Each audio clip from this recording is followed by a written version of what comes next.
Hello again, everyone. Toby Burrow along with Jeff Marr here tonight with another exciting night of Maroon Devil basketball. And the first game we got going on, our Lady Devils hosting the Lady Knights from Robbinsville. And, Jeff, it boils down to two teams that are right behind each other in the standings. Robbinsville in third, Swain in fourth, right on top of each other. They played a close game. It was the first game of the year for the Lady Devils, and they found out a lot more about themselves since then. Yeah, they have. You know, they've been playing really well as of recent. The Christmas tournament and everything, they played real well. We got Lindsay Hicks, who's really stepped up her scoring. She had a couple of nights over there of 25-plus points. She leads the team now with basically 11 points a game. Grace Cave, she's just continued to do what she does, 8 points, 6 rebounds a game. And I think we're going to see a much different girls team tonight than that first game of the year. I think you're exactly correct. And the big key for this Swain team has been the emergence of their younger players in Ashton Yonts, Iona West, and Taylor Collins, who've come off the bench to give the Lady Devils a very athletic look. Yeah, they have. I talked to Coach Turner the other day, and I think even Ashton has started a game or two here recently, and he's so excited about the development of those youngsters. He said every practice, they're like sponges. They're soaking up everything he's trying to teach them, and it shows on the court. They're getting better and better each night out. Well, they've shown no fear, and last time we were with you, Swain hosted Hayesville and blew the Jackets out. That was a game in which we entered that game tied with Hayesville, and it became a 30-point victory for the Lady Devils, Jeff, and a well-rounded, all-around game from everybody involved. Yeah, it was. I mean, anytime you can put up 76 points, I don't care who you are, you've had a good night. And Hayesville always has a traditionally great women's basketball program, and for us to whip them in the fashions they did, that's a huge feather for our hat. Well, I think we didn't talk to Coach Michael Turner about it, but I think he would probably agree that it was one of the more consistent games that he got 4 quarters out of his team, and it showed in the results on the scoreboard. And then they traveled to Murphy on Friday, a tough draw for the Lady Devils because of the height Murphy has, and surprisingly enough, they are the surprise team in the Smoky Mountain Conference this year. They emerge right now 4-0, 12-0 overall. Yeah. So that team is no fluke. We go over there and lose to them by 13, which again is a sign of how much better our team's playing, being able to contain that Murphy team that is so tall and so athletic.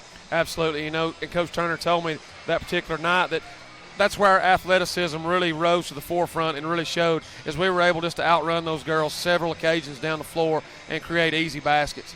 And then much of the same on Saturday in a loss to Franklin. Well, Franklin, a very athletic team. We were very close with them until the fourth quarter, and the Panthers pulled away for another win. So the Lady Devils losing 2 in a row, but Jeff showing a lot of improvement in both of those games in terms of what they were earlier this season. Yes, they were. I think even the Franklin game the other night, we were ahead starting the fourth quarter. Correct. And we put up 6 points, I think. And that just goes to show you how the kind of the inconsistency of the season. But it's like you said, when we put 4 together, hey, we're hard out, man. Yeah, it's a tough out. And this is a game that this team has looked to since the first game of the season. In talking to them, they really felt like this is one that slipped away from them in game number 1. Yeah, and I'm sure you know how it is that first game. The nerves are there. You've not had a tremendous amount of practice time. Robbinsville, it's one of our huge, if not our biggest rivalry, in my opinion, right now. And our girls will be ready to go tonight here at home. Well, I think it should be an interesting one. We've got this one and then the boys' contest coming up. We'll have more on that before the boys' game, but this one should be a dandy. We're going to step away and introduce you to our starting lineups, and then Jeff and I will be back with all the call of the action.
Good evening and welcome to Swain County High School, home of the Maroon Devils.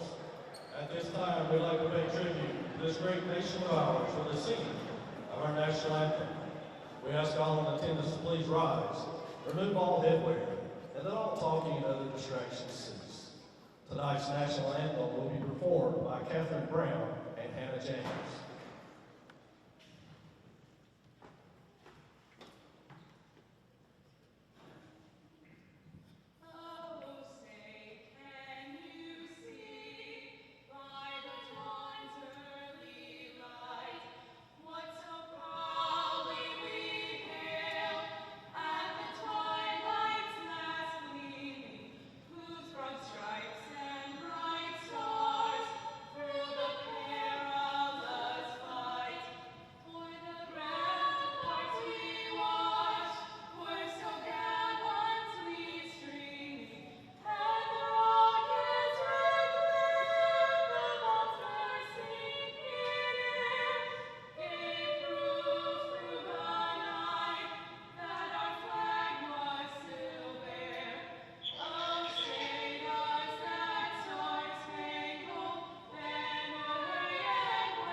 Now let's meet our starting lineups for tonight's women's contest. First, for our visitors from Robbinsville High School. Number 12, Erin Tisa.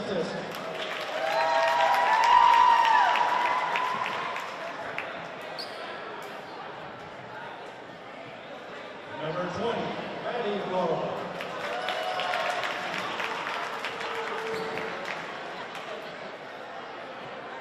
Number 21, Taylor Morgan.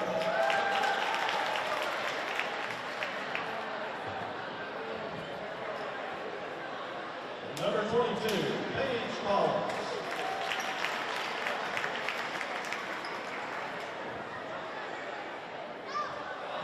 And number 23, Sierra Wachaka.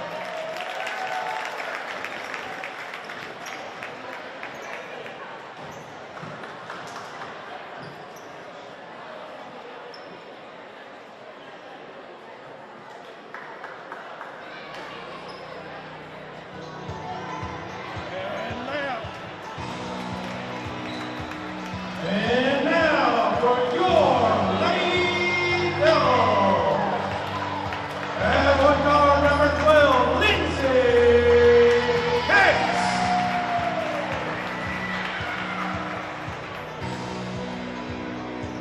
And forward number 14, Alyssa Smith.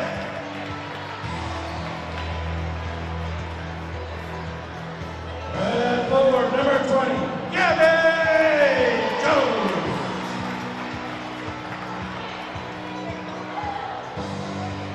And the other guard, number 23, Taylor Bedland.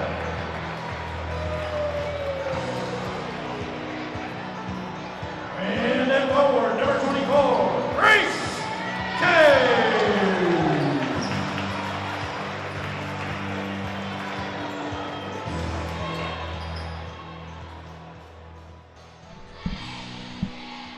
So we are ready to tip it off here from Swain County High School. And Jeff, how important is this start going to be for this Swain High basketball team? Oh, gosh, we've got to be able to get off to a good start and establish some confidence and get the girls out and using their athleticism up and down the floor. And I think if we have some good success early, easy buckets, I think we're going to have a good night. Well, we're ready to tip it off. Once again, Grace Cave gives up quite a bit of height there at the jump circle, but Grace is quite apt at being able to jump. So that helps the I have full cause confidence greatly. in her, So yes. We'll see how this one goes. We're ready to tip it up. Thanks for joining us and making Swain High a part of your evening. Robbinsville controls it, but not before Cave strips it away. Now she's got to win the race all the way to the hole and lays it in for two. Cave for two. So the Knights bring it up. That's Sierra Wachacha controlling the action for the Black Knights. Man-to-man for the Lady Devils, as we've grown to see. Looked like a double dribble, no call. Off to the other side, and Alyssa Smith with a rebound and a foul. Looks like it's on Maddie Garland to open things up. Black Knights to press. Swain to break it. Hicks on the inbounds pass, couple of dribbles, bounces her way to the left, then back to the right, and all the way down court to Cade, poked out of bounds by Tisa Teskey over there in front of Chuck McMahon, who alertly fires the ball back inbounds. With his Clemson pullover. Bandwagon jumper. Smith, open three, and that's dangerous to leave her open. She can shoot them from there, misses that one. Rebound, pulled out of there, and Cade digs it out for a jump ball. Swain will control it. Two good early defensive plays by Grace, tying up there and had that early steal for the bucket. Good active start for Grace. It is good active start and able to steal 2 possessions so far for the Lady Devils. So now Hicks will inbound from right underneath Swain's basket. The officials are going to talk something over here. And I'm not real sure what they could be conversing about, but I'm sure they'll get it straight. Hicks to inbound it now. Jones comes off wide open, corner jumper she made a living off of against Hayesville to the tune of 17 points for Gabby Jones. So she knocks that one down. Now the Black Knights the other way. Into the middle, shot partially blocked, pulled out of there. Can't save it, does save it, can't save it. Cade bounces into the standard. She looks okay, fortunately. And that shot, I believe, by Paige Collins for the Knights. Inbounding will be Garland. She bounce passes to Collins, who lays it in. So Swain lost on the pick there, and now the Lady Devils move forward. 4-2, 7 minutes to go in your first period. Hicks ahead to Cade. Cade on the wing with it, looks it over. Hicks back at top. Clean look for Lindsay on the way and back ironing off. Rebounded by Morgan. Coming the other way, she finds Wachacha. Wachacha, it's tipped, pulled out of there by Medlin. Now she races the other way, 1-on-2. Taylor, good move with the ball, step through, and Cabe on the offensive glass, hammered but no good. And now the Knights will come out of there with it. Wachacha again bringing it the other way. Grace Cabe will pick up the defense. Medlin all over, nope, check that, Morgan on the wing. Collins up top, back over to Garland on the wing. And they pass it off back and forth. All the way to the corner, Wachacha 3 on the way. It's long underneath there, blocked by Jones. Hands it off to Hicks. Hicks steams the other way. He's got Alyssa Smith ahead. Batted away by Morgan to save the possession. So Swain will inbound from right underneath their own goal. 6:10 remaining in the first. 4-2 Lady Devils. Smith, easy look, kicks it back to Hicks. Hicks squares it up, shoots it. Nothing but 3 for Lindsay. So Lady Devils with the first 3 of the game, and it's Lindsay Hicks. Hicks dogs Wachacha. Wachacha around. Smith throws up the shot. Cave's got the rebound on the backside. Shakes loose from Tisa Teskey, now moves ahead with it. To the side to Jones, thought about a 3, bounces it. Smith in the corner, back up top to Medlin.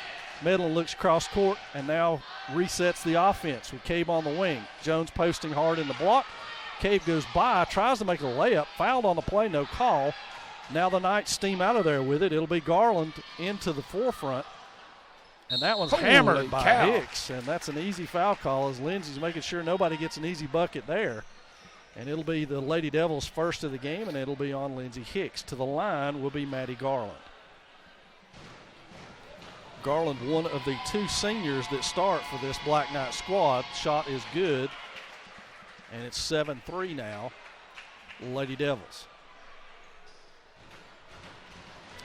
Yance off the Lady Devil bench to the table to check in. Shot bounces off the front iron. Cabe with her second rebound, and she beats the defense.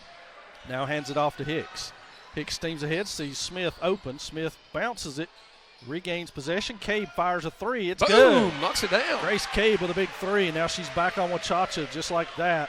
And the Lady Devils full court man-to-man pressure. Let's see how it attacks. All the way by. Jones with a help. Medlin with a rebound. Rips it out of there. Now dribbles away, goes the other way, finds Cabe going long. Can Grace catch it? Yes, she it's does. Off Robbinsville. It was off of Robbinsville. Let's hope Grace is okay. She hammered into that standard underneath there, but what a play. What a play, Coach. Wow. And Yance is in for Smith. And I just can't help but say I'm glad none of the small kids were running that baseline like they've been doing this ball game. Boom, another one by Lindsay. Hits it, and Jeff, we're seeing a totally different Swain team in terms of confidence here tonight. Absolutely. I'm telling you, we couldn't ask for a better start. The girls are flying up and down the court, shooting the lights out of it right now. And that's raked away by Hicks. Can she track it down? Nope. Pulled out of there all the way to the hole. Oh. And unfortunately, it looked like Jones got a good piece of Maddie Garland going to the basket. No, that's going to be on Medlin.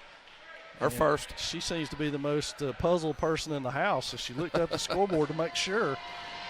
But Garland will go back to the line where she made one of two, I believe, the first time through, and hits this one. 13-4 your score, 4:40 remaining in the first from Swain High School. Garland with the second one, lines it up, shoots it, it's good. So Maddie Garland with 3 from there, timeout Robbinsville. It'll be a 30, we'll keep it right here, but this is a totally different team than what we saw early in the year. Absolutely. I'll tell you what I'm liking on the offensive end. We're not rushing anything right now. Robbinsville's in the zone. We've got our spacing. We're working the ball around. We're finding the open shooters. Hey, we're 3 of 5 from three-point line right now. They're stepping up and knocking them down. Well, and the thing is there's no hesitation whatsoever. When they are open and they get it, they shoot it. And early in the year we saw a lot of hesitation, almost like, well, that's not my role. I'm not sure I'm supposed to shoot. There was doubt in their mind. Now there's no doubt. They believe in what they're doing. And it shows. A 13-point quarter we're working on right here, 13-5 score, and Swain will inbound it. Robbinsville's going to switch up their defense to man-to-man, and Hicks is the one they left wide open. Jones couldn't get it to her, but now Cabe will bring it up against a post player, which is good news for us. They find Hicks, who brings it back, and will now set the offense. Hicks spins by, Cabe on the wing. Cabe blows by her. Girl tries to lay it in. Again, looked like she's fouled on the shot. No call.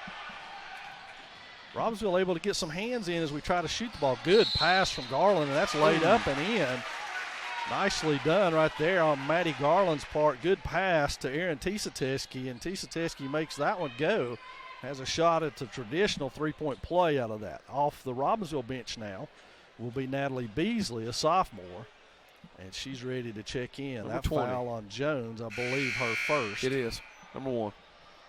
And Beasley is going to come in for the shooter Tisateski, so Tisateski will get one free throw here.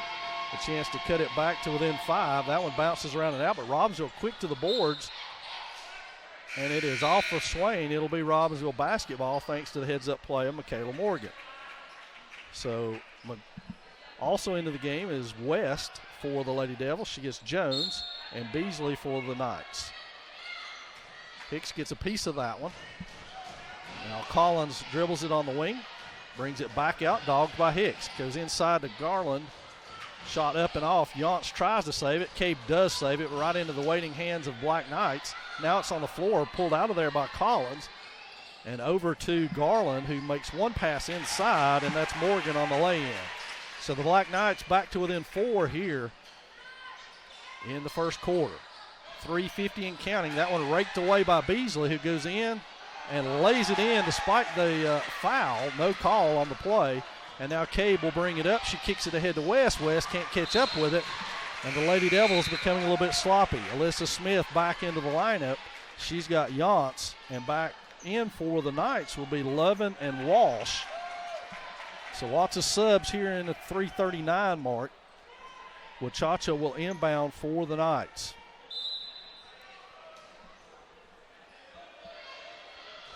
So Wachacha with the ball back, brings it into the front court, guarded by Hicks.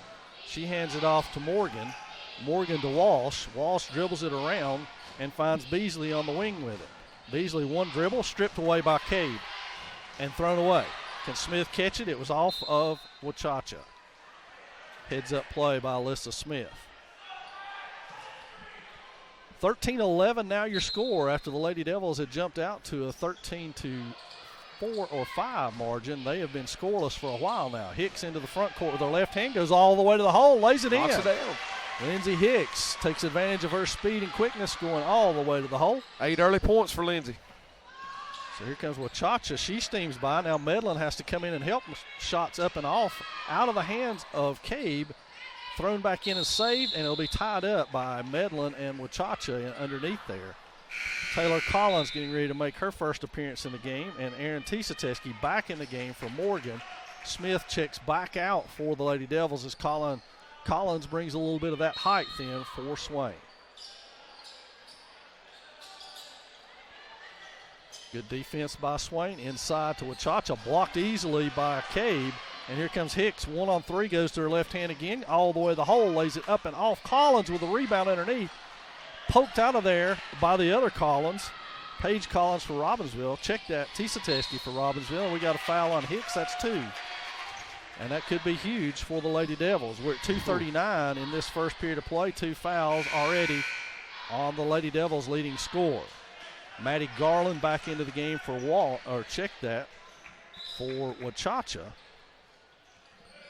And now Maddie Garland will control the tempo for the Knights. Poked away, rebounded, and back to Lovin now, who goes all the way across court against Cabe. They just switch the screen with Hicks. Hands it back to Tisateski to the corner to Lovin. She's boxed in, nowhere to go with it. Luckily finds Tisateski on the wing. Lovin pump fakes, brings it back out to reset the offense. Shot from the corner by Garland is a jump ball. And that should be Swain's basketball. 15-11 your score, 2:08 remaining in the first period of play. Gabby Jones at the scorer's table. Are we getting this on tape, Joe? Yes, we are. She's got Cabe. Enjoy this, fans. So Grace Cabe checks out after doing her usual job of filling up the stat sheet. Oh, gosh. Couple of blocks, couple of steals, couple of rebounds, and some points. 5 points. For Grace, who's always active. Here comes Hicks, beats her girl. Weaves her way around, finds Medlin for a clean three. Taylor shot on the way, can't go. Pulled out, double dribbled by Tisateski, no call. Beasley backs it back out now to set the offense. Walsh puts the ball on the floor, and it's tied up by Medlin as it was stripped away by Hicks. 1:48 and counting in the first period of play, 15-11 your score. Lady Devils could use a bucket. They've been stuck on this for quite a while now. Long time. So now the Knights come around. It's inbounded to Garland. She goes underneath to Walsh. It's off of Lindsey Hicks's leg. It will be Black Knight basketball again.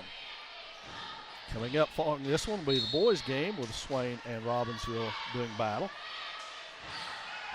Good job of inbounds play. Beasley with a clean look. It's on its way and down. So off the bench, Natalie Beasley knocks that one down. Hicks into the front court, passes ahead to Medlin, who brings it on in uncontested. Pulls up, nobody guards her. She's going to take it. And Taylor Medlin knocks down that long-range three that we've grown accustomed to in the 3 years of watching her play.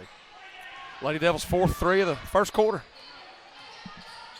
So here comes Garland into the front court, beats Hicks all the way to the hole, lays it in. So Maddie Garland puts that one in. Hicks against the pressure, weaves her way through it, goes all the way, looks stop, pull-up jumper from the elbow, knocks it down. Nice job, Lindsey Hicks. 10 points, Coach.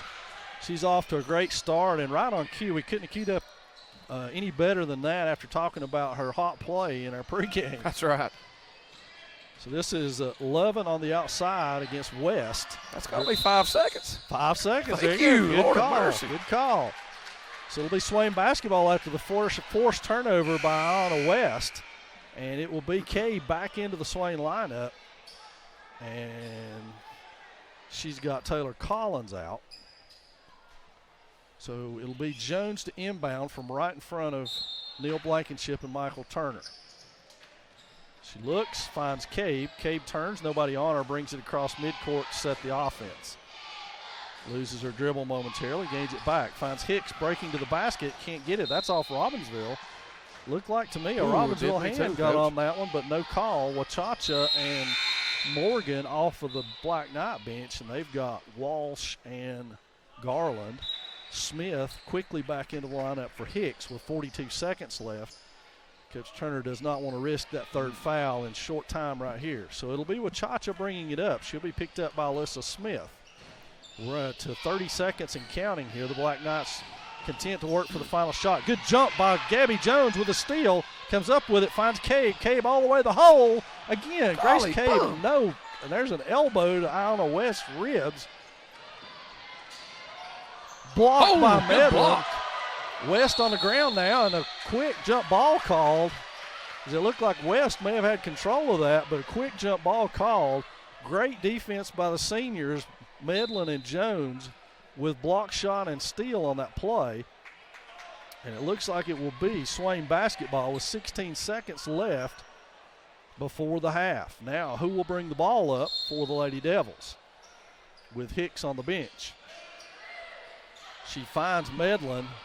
Ahead to Smith. Smith able to cross over and go hard to the hole again. Another foul. It's got to be something. Golly bum. Now Medlin's trying to go up with it, and it's a jump ball. The Lady Devils snake bit on shots in the paint. doing much more damage from outside the three-point range than they're able to do inside in the paint. So we're to 7 seconds. Here comes Wachacha going with her left hand. She's going all the way to the hole, kicks it back out. Medlin ties that up enough, maybe. Shot on the way. It'll count if it goes, and it goes at the buzzer by Michaela Morgan. And she cans a three right there to make it 20-18 in favor of the Lady Devils after one here at Swain High School.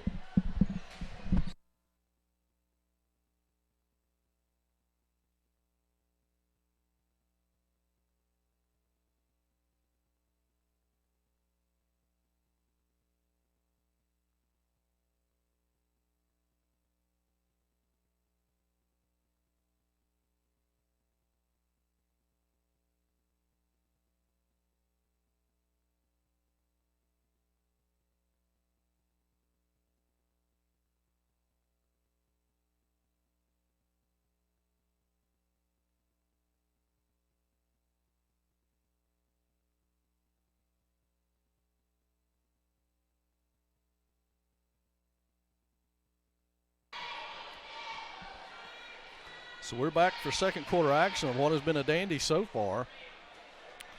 Good, solid defensive first quarter by the Lady Devils. Let's see if they can put another one together with that. As we talked about in the pregame, it's not a question of them being able to play this caliber. It's a question of being able to do it for 4 quarters. Absolutely. What I saw there at the end, we're doing a poor job right now stopping some dribble penetration into the paint. Robbinsville's doing a good job with that, finding that backside block. Let's see if we can shore that up a little bit right here. That one's poked out of bounds over there by Tisa Teske for the Knights. And Hicks springs free now, guarded by Michaela Morgan. It'll be Hicks crossover with the left hand. Again, a rake across the ball, out of bounds off of Robbinsville, no call. So Lady Devils 4-1 foul call wise, only 1 foul called against the Knights so far. Hicks back from it, 3 on the way, spots herself up, can't get it. Jones tracks it down, bounce pass to Smith, and it'll be out of bounds Swain basketball off of Robbinsville. So Hicks will inbound it. We're just underway in the second period of play here from Swain High School. Find Medlin. Medlin dribble improves herself back over to the wing. Now we'll reset the Swain offense. It's against the zone. Cabe with an easy look. Toes on the line, though, and it'll be Tisa Teske underneath. Ripped away by Smith. Now she goes up, and there's a foul call. Foul will be on Garland. For 20, that's 2. So she's the only person on the Robbinsville squad who's had a foul called on her tonight. Smith to the line. She'll shoot 2. First trip to the line by the Lady Devils, I believe, isn't it? It is. First one on the way by Smith is good. Jones and Medlin swap out for the press sake. Alyssa 65% from the line this year. She's another one who's got more confident as this year's gone along and played really well as of late. So Wachacha now steams ahead against the Swain defense, kicks it over to Morgan. Morgan back over to Garland. Garland to Lovin, who stayed in this game. 3 on the way. She doesn't get it. Swain slow to the rebound. Robbinsville gets it on the roll. They're looking inside, and somebody's yelling 3 seconds, and that's quite possible. Yes, she's still in there. So trap on the way. She finds Medlin. Medlin's got somebody coming up behind her. Nobody talks to her, and it's stripped away. Now they tumble to the floor over there, and it'll be a jump ball. It'll go Robbinsville's way. End of the ball game will be Paige Collins returning, one of the Black Knight starters. She's going to get Cambry Lovin out of the game. And the Black Knights will inbound. We're 2 ticks under 7 here in the second period of play. Swain now with a 4-point advantage. That one falls right to Collins. 3 on the way, and it's off. Cable another rebound. She's going to have to be strong pulling it out of there, and it's stripped away. Medlin taps that one away, but right to Wachacha, goes right back to Tisa Teske, who lays it in. Tell you something, Jeff, this one's not for the faint of heart inside. No, You're going it's to have not. to be tough with it because there's some bodies hitting. Here comes Hicks all the way through, crosses over, kicks it to the wing. Smith can't hang on to it, to Medlin cutting. Medlin's cut down almost. Jones with a shot on the way. It's off, but there's Smith underneath. And she's a hammer. And they call a clean block out of that one. That one's fumbled away by Collins as she tries to throw it. Now Medlin will settle things. She brings it into the front court. Back over to Hicks. Clean three on the way for Lindsay. Off the mark. Coming out of there with it is Garland. Stripped by Medlin. Medlin shot off. Pulled out of there. Stripped back out by Medlin and Smith. To the floor they tumble. Jump ball. Coach. It will be Swain basketball. I don't know how you kept up with all that. I'm not sure. To be honest with you, I'm really not sure. Wow. Give you a raise for that. Yeah. So Hicks will inbound it. Kicks it to Smith on the wing. Back to Medlin up top. Jones on the wing. Ball fake by Jones. Good one. She drives and goes. Nice job, Gabby Jones, as she gets to the line on the foul. Let's see who that's on. It's going to be on Tisa Teskey, which we know will be her first. Yes. Since Garland is the only person on the Black Knight side with any fouls. Jones to the line, as we said, against Hayesville last time out, a career-high 17 points for Gabby, and just an absolutely great night shooting the basketball, and it's carried over to tonight, Jeff. She's a lot more confident with her shot right now. So yes, Chacha bringing it up now. She passes off to Collins, who goes to the hole. Medlin swipes at it, can't get it. That'll be Morgan on the wing. Ball fake against Hicks. Hicks can't be too handsy over there. We can't afford her to pick up a third. Here comes Tisa Teskey, kicks it over to Wachacha. Wachacha back out to Morgan. Three on the way from Morgan. It's off, but nothing but black shirts under there, and somehow Alyssa Smith comes out with a rebound. Nice pass by Hicks. Jeez. I'm at a loss, fans. Try not to be too much of a homer, but we're getting the crap beat out of us inside. Johnson West brings some athleticism to the Swain lineup as Jones and Smith will depart. And let's see how this athleticism pays off for the Lady Devils as the youngsters take the floor. So inbound will be Yance to West. West a couple of dribbles. Now everybody clears up, so Ayana will weave her way through the traffic, pull it back out to Medlin.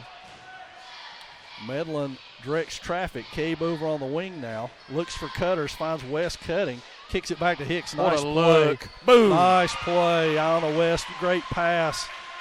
So the Lady Devils now lead 27-20. We're at the 4:45 mark, and they've lost Tisa Teskey, who appears to be the biggest Lady Knight out there, but it worked out as she couldn't handle it, fumbled it away, and Swain comes away with it. Hicks started to bolt towards the basket, passes it off to Cade. Cade backs it back up, almost hit Medlin with a pass across to Yance. Medlin looks at it, finds Hicks. Hicks doesn't hesitate, fires it, misses it. Yance keeps it alive. West gets it. There's that athleticism. There they are. Hicks with another look, gives it to Cade. Cade pulls Tisa Teskey out, finds West underneath. Oh, good nice position. Pass.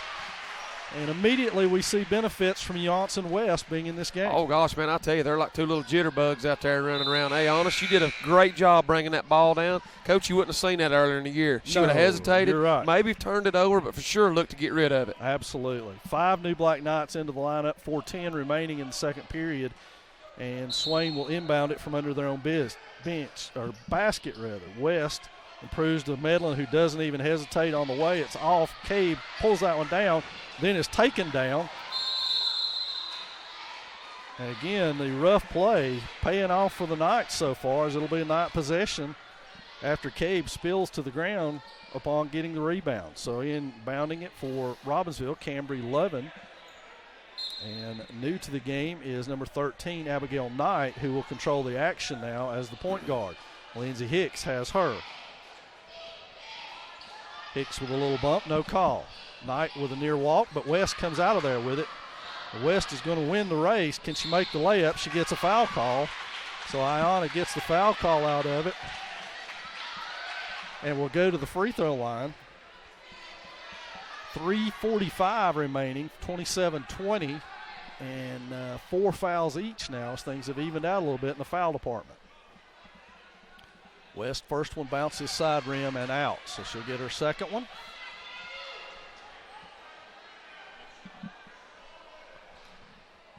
So West, the sophomore, sets for her second free throw. It's up, side rim and out, rebounded by Walsh under there, who finds Knight. Knight steams ahead into the front court, guarded by West, and we get a foul call on West. Her first. And it'll be, we're still not in 1-1 for either squad. Should be the 5th team foul for Swain.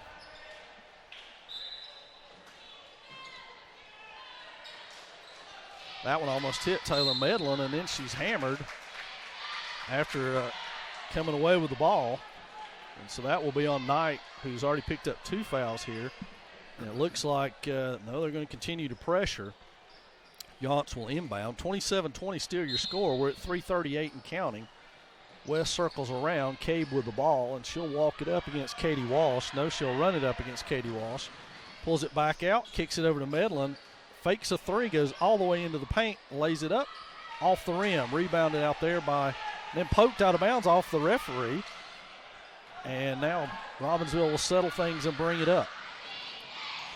Medlin with a steal. Can she hang on? No. Walsh looks at a 3 shot on the way. It's well off.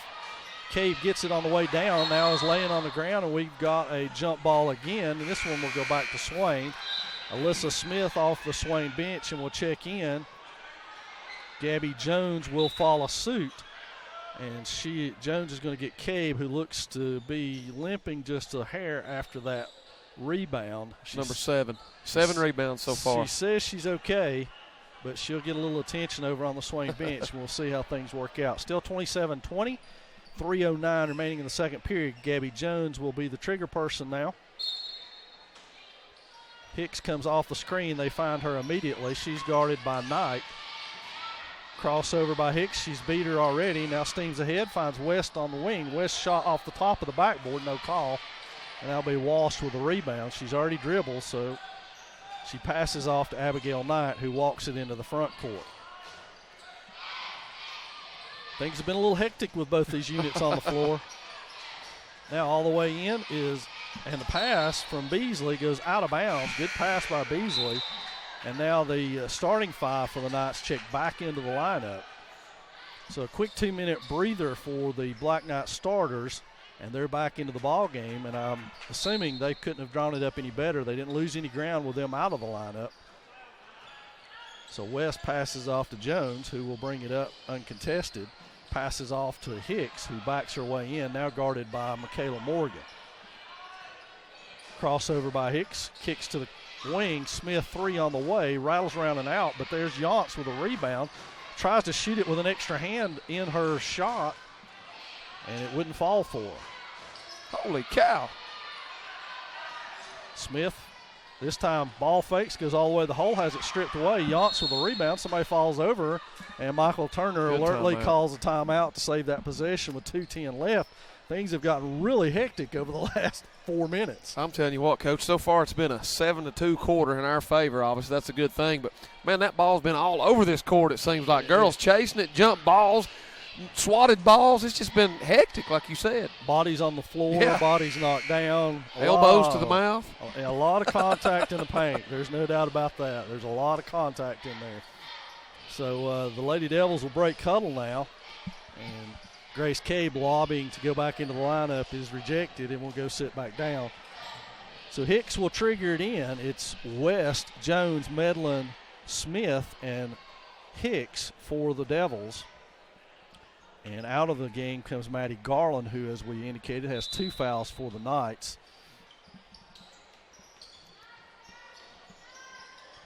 That one's inbounded to Smith, who will soon be covered up immensely. Hicks with a 3 on his way, rushed it a tad, and it's short. We're approaching the 2-minute mark. Wachacha weaves her way around. West will pick her up. Collins down the paint, missing the shot. Medlin with a rebound, poked away by Tisateski. And now Morgan will have it on the wing. Back to Collins. Collins dribbles the ball on the outside, and slipping the screen is Wachacha, who lays it in. Jones with the ball on the wing will walk it up against Aaron Tisateski. Now she hands it over to Hicks, much to her coach's delight, I'm sure. Hicks, one move past and is fouled on the play. She beat Morgan again. The Knights are having a hard time staying in front of Lindsay Hicks. They're helping on the help side defense and getting some bodies in there on her, and not a lot being called. So advantage to the Knights in that regard, but they're having a tough time keeping up with Lindsay so far. Gets Lindsay the roll. saw all of the rim on that one, but it goes in, and Kay back into the lineup, so she finally won her lobby. West out. 1:26 and counting now, 28-22 your score. Lindsay Hicks sets for her second. And it's on the way and up and rattles around the whole rim and misses. Collins with a rebound. She'll bring it out of there herself, steaming into the front court. Hicks the only thing between her and the bucket. And now it's with Chacha, who looked to me like a walk. Coach. But she gets the layup anyway. Here comes Hicks weaving her way through the Black Knights again. Goes all the way to the bucket, throws it up. No good. And there on the ground, there's got to be something called, and it's not. Now we get a jump ball out of it as Michaela Morgan laying on the ground. Paige Collins laying on the ground. And a tie-up. They will retain possession. 1 minute, 4 seconds before the half. Swain with a 4-point advantage. Wachacha into the front court. Picked up by Hicks as we cross half court. Back picked by Tisa Teske. And now Morgan goes around the corner. Smith takes her. And we got to travel. So West is not coming into the game. She was at the scores table and then went back. They faked Paul out. So Jones will inbound to Hicks. We're at 45 seconds and counting now in this first half of play. Medlin from the top of the key looks inside, tries to get it to Cabe, but it's tapped out of bounds by Collins over there.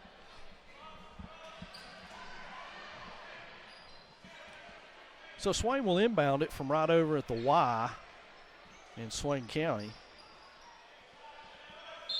It'll be Hicks to do the inbounds honors. She finds Medlin inside. Medlin spins, shot on the way. Back iron no good. Morgan comes out of there. The Knights think they have numbers. Shot on the way. It rattles out. They do have numbers. Medlin in there to pull it away. And another jump ball. Whew. Not sure what the school record for jump balls is, but we're probably all over it. We're getting close. I'll check on that at halftime. Okay, you do that. Michaela Morgan had a shoe issue. Now she's got that tied up and back into the fray for the Knights. In to guard Hicks for this last little bit is Haley Lane, number 4. Hicks speeds to the corner. Cabe on the wing, back to Medlin up top. Jones thought about it. Ball fakes it. Penetrates, can't get it. Cabe fights for it underneath there, and we got a foul. Of all times to have a foul, we've got a foul. 6.9 seconds left. That'll be on Grace Cabe. Her first. West at the scores table. My guess would be for Lindsay Hicks, who has 2 fouls. Taylor Collins also checks in for Grace Cabe. So lots of people checking into the ball game. 6.9 seconds left, 28-24 your score. Wachacha will bring the ball up, kicks it ahead to Collins. To the corner, fumbled away by Levin, and they don't. You're right. So poor ball management by the Black Knights that time leaves the Lady Devils in a 4-point advantage at the half, 28-24. So we got a 10-minute half. We'll take a break and be back with the second half action.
And fans, we're back here at the half, 28-24, Lady Devils just before the start of the second half. And a productive first half, but when the Lady Devils hit the wall there in the second quarter, the Knights did as well.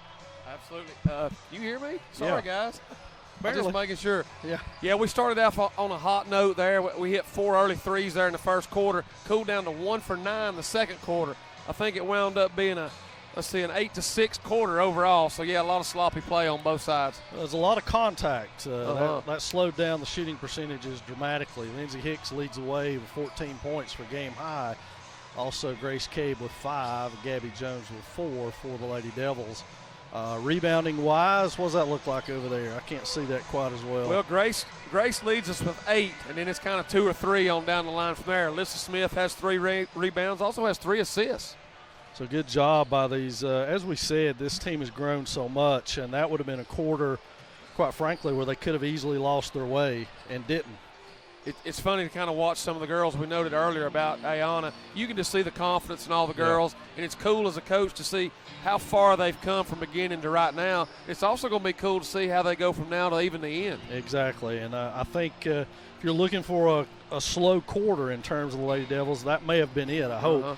But the contact picked up immensely for both teams. Robbinsville became much more physical defensively, which made it tough for the Lady Devils to get into a shot rhythm and hit any shots in that quarter. But despite all that, they didn't fall apart on the defensive end. They came right back and stood toe-to-toe with the Black Knights, which I think is as big a key in this ballgame so far as any we've seen. It is, and so far, if you look at the stats, we've turned the ball over 6 times, but we've created 13 from them. Right. So, we're as active as they are, and a lot of those turnovers led to some of the easy buckets or at least attempted easy shots. Right. And the only person with any significant foul trouble for either team was Lindsay Hicks and Maddie Garland, I believe, for both squads with 2 each. That's it. So we're set to bring you the third quarter here from Swain High School. Stay tuned. We've got the men's action coming up as the number 5 ranked Maroon Devils will host the Black Knights in the final contest of the night. This one is a crucial conference showdown for both of these squads. Robbinsville 4-1 in Smoky Mountain Conference play and can really ill afford a loss in this situation. However, the Lady Devils 3-3 to jump to 4-3 and make Robbinsville 4-2. And obviously they've not played the Big Two as of yet, or they would have a loss more, I think. Oh, absolutely. I agree with you there. You got Murphy and Cherokee both undefeated at the top. Everybody's trying to catch those two. And so we're ready to start things in the second half. Robbinsville, the lineup change. They've got Cambry Loving, a freshman, to trigger the ball in bounds for them to open up the second half. And she's having a little bit of trouble to start with, and that one's going to be out of bounds, but foul on Grace Cabe. 24, Grace, that's her second. So we've not even had a second tick off, and Cabe picks up her second foul. That's not the best start in the world for the Lady Devils. Again, problems, but Tisa Teske takes the ball on the trigger and now dribbles, tries to go all the way to the baseline. Smith cuts her off, goes back up top to Wachacha, resets it over to Lovin. Lovin guarded by Medlin, back to Tisa Teske, screen on the way, nothing she can do with that. Wachacha faked a 3 but had no intention of shooting that. Over to Garland on the wing. That shot on the way by Lovin. It's back iron and no good. Medlin's got it, but she's also got an arm, and that will be a foul call. Love to have seen a few more of those in the first half, to be honest with you, Jeff. 23. That was Wachacha. Probably her first. It is. So Jones will inbound it for the Lady Devils as they have their first possession of this second half. It will be Michaela Morgan, number 21, who will go up against Hicks, and Hicks goes all the way underneath the basket to the uber athletic Grace Cabe, who can't come down with it as it's poked out of bounds. So Hicks will inbound it now. There she is. And that was Morgan reaching across the line to slap that one out. So Hicks will inbound it again from underneath her own basket. Cabe pops out on the wing, gets it, goes back up top. We'll reset the offense now. Picks up her dribble, finds Medlin over on the wing, guarded by Wachacha, inside to Smith. Cabe cuts, shot on the way, blocked again, I suppose. Wow. Coach Beebeck came out of his chair down there. And he's not allowed to do that. He has to stay seated. Ooh. Shot on the way, it rattles around and off. Cabe with another rebound. I believe that's 9 as she approaches double figures in rebounding. Hicks all the way, crossover Kick to the corner to Smith. 3 on the way. Boom, knocks it down. Sis Smith with a 3 off the Hicks pass, and the Lady Devils are on the board in the second half. That one almost stolen by Cabe. She loses her footing. Wachacha kicks it ahead. Collins with it. No, check that. Garland with it. Over to Lovin. The freshman sets and fires. 3 on the way. No good. Cabe just couldn't get to that one. She come in a little too far. That one's fired up quickly by Wachacha. Medlin with a rebound. Shoved from the back, but keeps her balance. Kicks it ahead to Jones. Jones on the wing over there with Tisa Teskey on her. Back out to Hicks. Hicks resets things up top. Crossover dribble. Step back. 1 foot on the line off the side rim, and that's Garland with the rebound. Kicks it ahead to Morgan. Passes off to Lovin. She shot 2. Now she shot 3 threes. I think that's what she's in there for, Jeff. She's not afraid to pull the trigger, especially for a freshman. That's fact. And she that one's tossed away, and it will be Lovin inbound right in front of the Black Knight bench. So the freshman keys it in for the Knights. Finds Garland on the wing. Garland reverses her way back around to Wachacha up top. She crosses over into the lane, cut off by Jones. Lovin will fire again. She's not bashful. Nope, she's not. She's bound to hit one of them. She hits the 4th one, and now it's 27-31. Lady Devils in the lead. Hicks with the ball. Morgan backs off of her now. Hicks into the front court, kicks it over to Medlin. Thought about it. Ball fakes all the way to the hole, lays it up and in. Taylor Medlin with the bucket. Her 5th point. So now Cabe will pressure full court, and they're close to 5. And that one's Lovin turned around and got a face full of Alyssa Smith.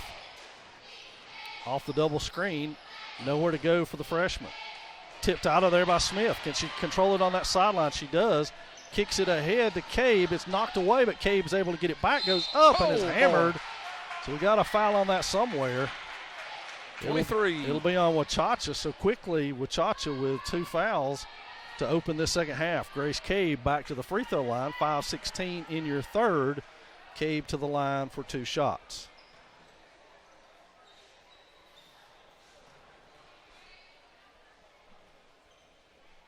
First one up and good. The junior makes good on that one. And now we'll have a second one for her troubles. Sets it, shot, rattles around, saw the rim and falls out. Medlin swipes at it, gets it out, saved by Morgan ahead to Tisa Teskey, who races into the front court. Lovin on the line. Wachacha steps around the Medlin steal attempt and rattles it all the way home. So now Hicks gets the easy inbound pass off of that one. The Black Knights on their heels going backwards. Hicks steps back, finds Jones. Jones surveys it, puts the ball on the floor, goes all the way to the hole. Get in there. It falls. Great job, Gabby Jones. Aggressive move to the basket and got it up and in, strong enough to get it home. And now a chance for traditional three-point play for Jones, the senior. Number 2. Who takes a breath and now sets herself. 4:51 in the third. Jones' 3 attempt, back iron. Cabe almost got it. Morgan pulls it down. Now Jones will try to stop her dribble ahead to Lovin. Lovin ball fakes, back to Morgan, kicks it across to Wachacha, reverses her way, kicked by Smith, pulled out of there by Hicks. So a steal by the Lady Devils. Hicks going the other way with it. Numbers not in her favor, but it doesn't matter. She's going to beat everybody to the punch. Shot is off. Tisa Teskey with a rebound, and there's Lovin with a breakout, and she lays it in. We got a timeout. Robbinsville off the Cambry Loving layup to cut the lead to 36-31. 4:24 remaining in this one. A whole new set of Black Knights check in as we saw this strategy in the first half. Yeah, he don't mind at all to put 2 in a time, 3 or even 5. He'll go wholesale if he needs to. So the Lady Devils facing a whole new crop of Knights at this juncture. 36-31 your score. And Ashton Yance into the Swain lineup for Smith, who takes a breather. And that will be Swain basketball underneath as we come out of the timeout. Gabby Jones will inbound it. And now we face a zone trap. Yance all the way to the basket. How can we continue to shoot layups and not get the ball touched on that or a foul called.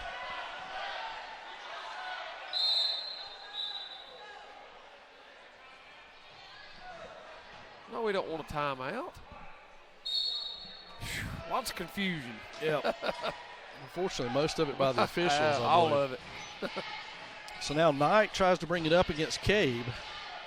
Knight picked up 2 quick fouls the first time she was in. Now trying to turn the corner, no luck, is Harley Lane. Knight and Walsh play catch over on that wing.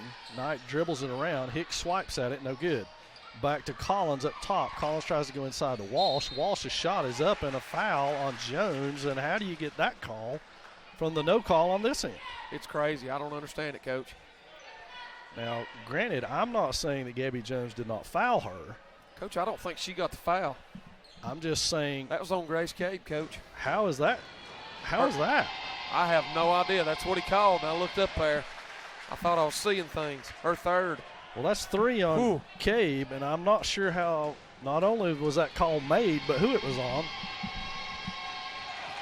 Could be most hurtful. And in this situation, the Knights are going to zone trap this thing. And ahead to Yance. She kicks it back out. Cabe cannot get there, and she crashes into the stands over here.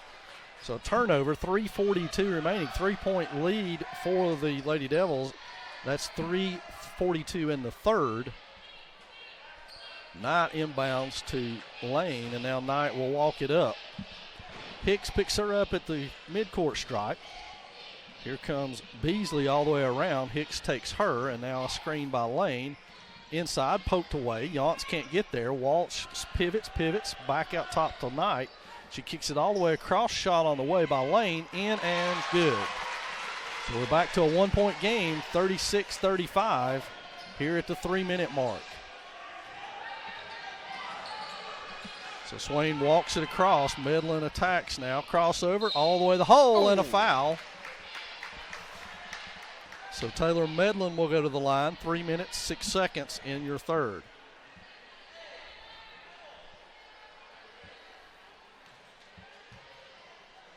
Medlin a couple of dribbles. She's got 5 on the night. Misses the first one back iron, and Alyssa Smith is in for Yance.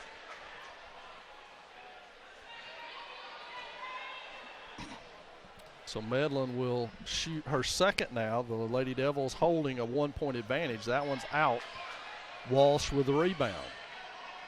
She finds Collins. Collins ahead to Beasley. Lane, rather. And that one's blocked by Medlin. Smith in position for a charge, but no call. And that's Knight. Coming off the screen is Lane. 3 on the way. That one is front iron and no good. Smith with a rebound, hammered to the floor.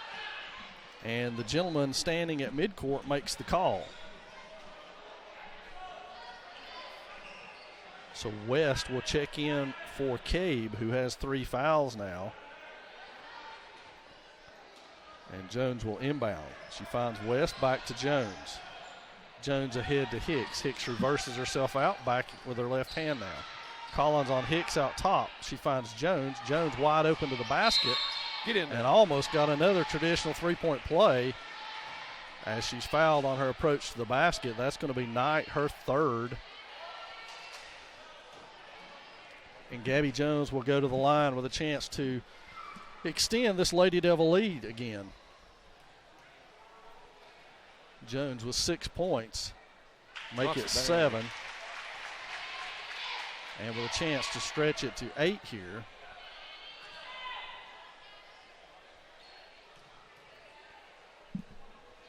.238 in the third, front iron and off, and that goes right to Lane. So she passes it off to Collins. Collins finds Knight, who will set the offense, guarded by Hicks. Walsh screens her.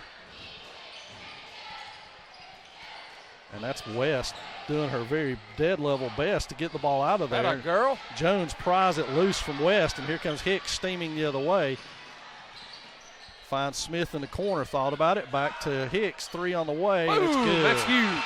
That was right in line with us, Jeff. It looked good right off her fingertips. Absolutely. And that was a big bucket by Lindsey Hicks. 40-35 now with 2 minutes remaining in this one. third quarter, that is. Collins on the wing, fakes Medlin, now tries to split the defense. Jones picks her up, guards her, shot is off. West fights for it. That's off of Knight. She picks it back up and goes back to set the Black Knight offense. Smith with the ball, Walsh up top. Back to Collins, nearly walked again. That's on the bounce pass inside the Knight. Shot, wild shot up. Beasley with a wild rebound, lays it back in. And it will be 37-40. Crossover move by Hicks, and she's fouled by Collins. Her first. And we're at 6 fouls for the Knights now. They're saying 1 and 1. So it must have been 6 on the board, and this is 7. And I don't think we have a 1 and 1 judging by the scorers table. Let's hold on just a second. He may have got ahead of himself on that one.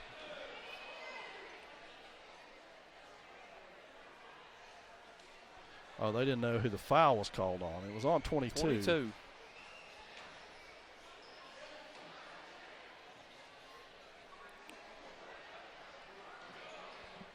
So all that time we were not investigating 1 and 1. It is not a 1 and 1. It'll be Swain basketball. And the starting group of Black Knights back in along with Cambry Lovin. And check that. It is a 1 and 1. So what do I know? Not paying any attention at all anymore. Hicks on the line. Hicks was 17 in the game so far, game high 17. No Black Knight has reached double figures yet. Her first one is good, and now the Lady Devils extend 41-37 and have another one for Lindsey Hicks. Second one looks good as well. Lindsey red hot, up to 19 in the game so far. So now it'll be Natalie, no, check that. Sierra Wachacha steaming into the front court, kicks it out to Tisa Teskey on the wing. That's Cambry Lovin with the ball, and back to Tisa Teskey, guarded by Smith. Smith with a hand on that one, but right underneath. So the Black Knights on offensive rebound for Garland. 14, and the foul is on Smith. So Garland will go back to the line. I think she's one of the only Black Knights to shoot free throws. She's 3 of 4. Right. Let's see if we can get a broadcaster jinx on this. 3 of 4. And it rattles all the rim but goes down.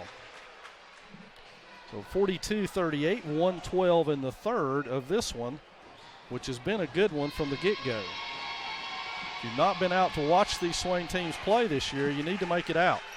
It's been some exciting basketball here at Swain High School. Hicks with it, back to Jones. Jones looks ahead, kicks it back over to Hicks. Press is broken. Medlin in the middle of the court, Black Knights all around her. Takes it to the wing, clears space out.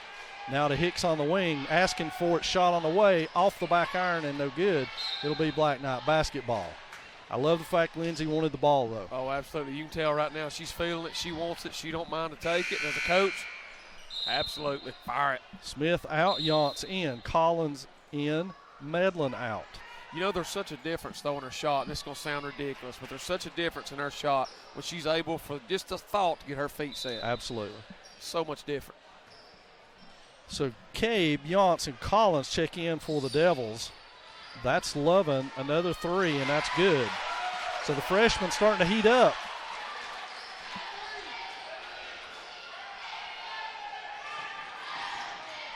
Using the old shooter's analogy, I got to hit the next one because I missed the last one. That's it.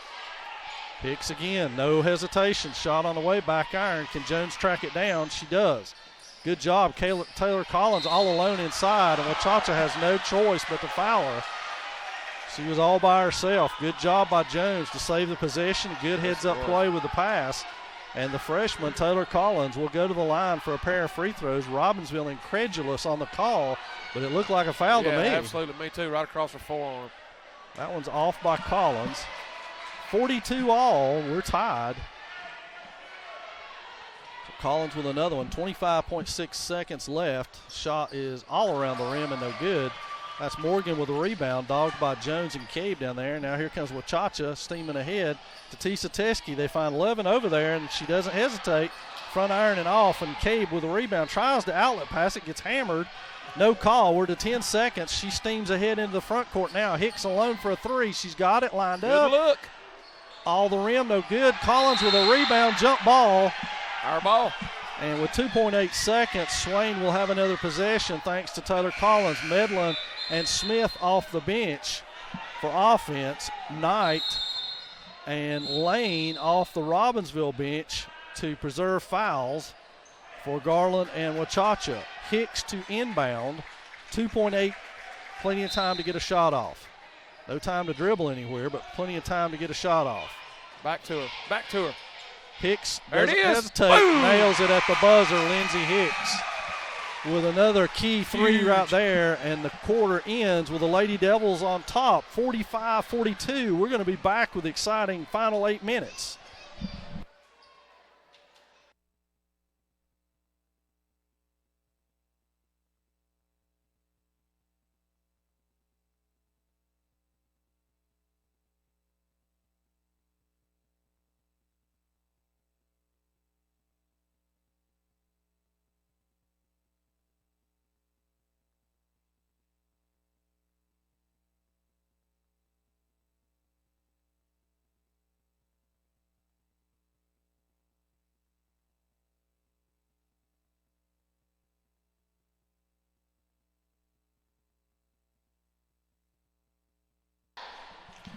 So we got the final 8 minutes coming up, but it may not be the final 8 minutes the way these two teams have played. We may be destined for an extra period in this one. It has been a dandy so far from Swain High School. And the Lady Devils with a 3-point lead thanks to Lindsey Hicks' key three in the corner as time expired in that third quarter. Oh, that was huge, Coach. I'm telling you, she's having herself a fantastic game. 21 points, 5 3-pointers she's knocked down tonight. Let's hope it continues. And the old air conditioning leak. Yeah, it must be raining. We need a towel. This happened to us over here last night as well. So while we're doing that, we'll set the lineup for you. Taylor Medlin, Alyssa Smith, Grace Cabe, Gabby Jones, and Lindsey Hicks for the Devils. For the Knights, it'll be Katie Walsh, Cambry Loving, the girl of 3 threes there that kept the Black Knights in that third quarter. Then you've got Aaron Tisateski and Maddie Garland, and it looks like Michaela Morgan as the other Black Knight on the court. So we are set. Kayla McMahon has done a job cleaning up over there. And Garland will control the balls, the final 8. Walsh left alone and lays that one in, 44-45.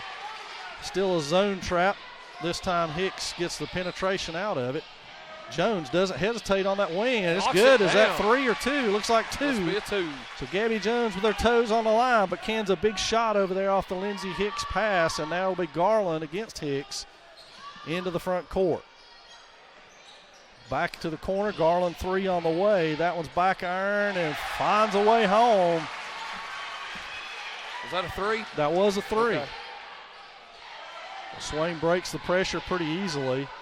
Back to Medlin. Medlin left alone. Why not? Oh, back iron and off. Rebounded by Garland.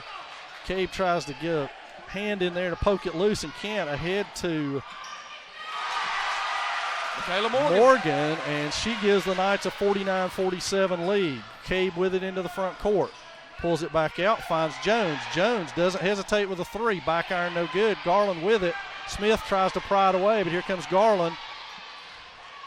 All the way in, shot foul on Medlin. Maddie Garland will go to the line for the Black Knights. Ashton Yance at the scorers table for the Lady Devils, and things slowly slipping away here for Swain, who needs a bucket on the offensive end. Bad. Is this Robbinsville's first lead of the whole game? I believe it may be. Yeah. Garland misses the free throw. Smith is out. Yance is in for the Devils. Garland will get a second one now. Garland has 10 points for the Knights. She is the only double-figure scorer for the Knights tonight. She hits that one. It's an even 50 now for the Black Knights. Cabe with it again. Beats the pressure. Crosses half court. Now pulls it back up. Almost fumbles it away. Jones comes away with it. Medlin with it. Now we've got overload on one side. Medlin tries to go one-on-one, kicks it back to Cabe, all the way across court to Jones. Tries to go to the hole, and a 3-point play by Gabby Jones again.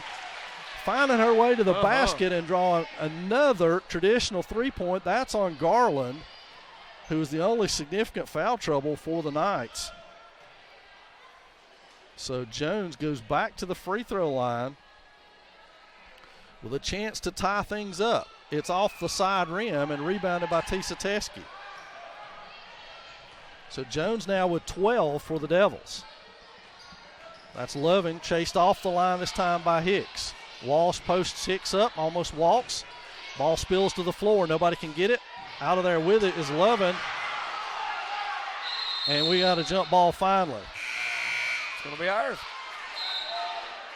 Maddie Garland and Gabby Jones becoming more acquainted there as they rolled around on each other. But it will be Swain basketball. 50-49 Black Knights lead it. 6:06 remaining in regulation. That one's to Hicks to set the offense up. It's Yance, Medlin, Cabe, and Jones. Hicks crosses over, kicks it to Jones. Jones tries to go to the hole, passes it back to Cabe. Over to Hicks on the wing. She thought about it, set herself, and now moves herself around. She beat Morgan, but then the blocked shot, I guess, and that one's thrown away. Again, as we saw a case in the JV game, Jeff, it looked like the Black Knights wanted to run, but I don't really think they want to as much as they think they do. No, I don't think they do either. I think coach is really wanting to settle it down. He was very aggravated with that possession right there by Robbinsville. So 5:41 remaining in regulation. Swain basketball again. Inbounded to Hicks. And so Lindsey Hicks, with 21 points in the game, will set the Swain offense. Cabe on the wing, guarded by Tisa Teskey, a mismatch. Swain can't take advantage. She didn't have to save it, but she did. That was tipped by Garland, and all she had to do was catch it.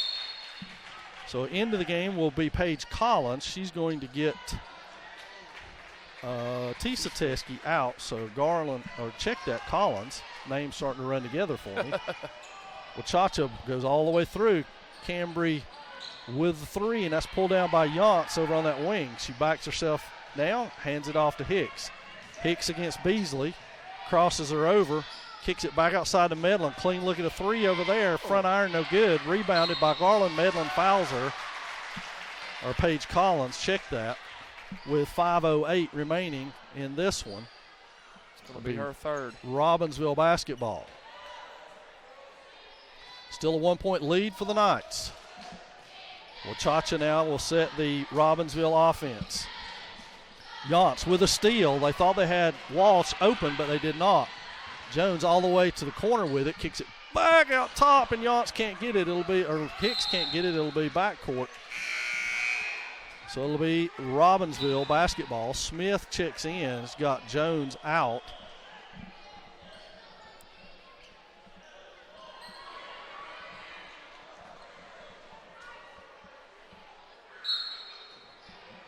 So Robbinsville inbounds it now. Wachacha on that side against Smith. Finds Walsh. Walsh pulls back. Step jumper's good. 52-49. Ahead to Cabe. Finds Smith. Blocked. Cabe in the corner. Three on the way. Back iron and no good. Wachacha with the ball. Kicks to the corner to Beasley. That one's blocked by Cabe, and another rebound off the miss. Stolen by Wachacha, and that'll be Swain basketball.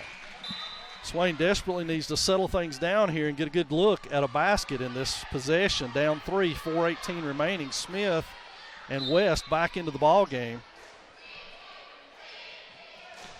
It's almost like this has been a game of a lot of scoring, a little sloppy. A lot of scoring, a little sloppy.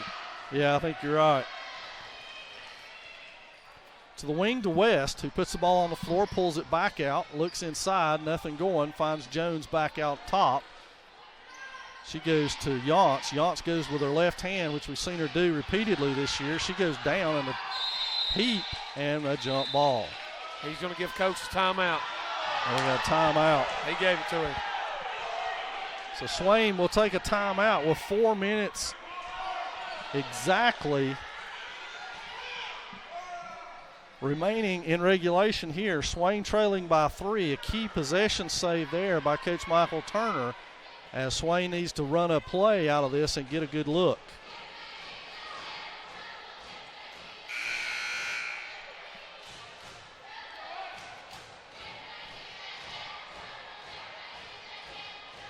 So it will be Swain basketball from right underneath their own goal, which pundits would say would have been their basketball anyway on the jump, but that saves that jump ball for another time, somewhere further down the lane maybe. Smith way up top. Dribble penetrates, get in there, ball. And it doesn't go, but we get a foul on the play. 25. That's on Lexi Daniels. Wait, She's fresh to the game. I don't remember seeing her No, check I in. It neither. must have been during the timeout. Nonetheless, Alyssa Smith will go to the free throw line with the Lady Devils down by 3.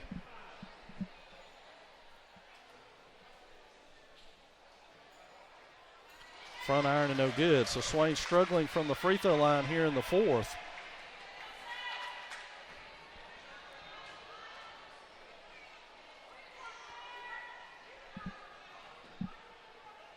Second one on the way from Smith, nothing but net. So it's 52-50 now, Black Knight basketball.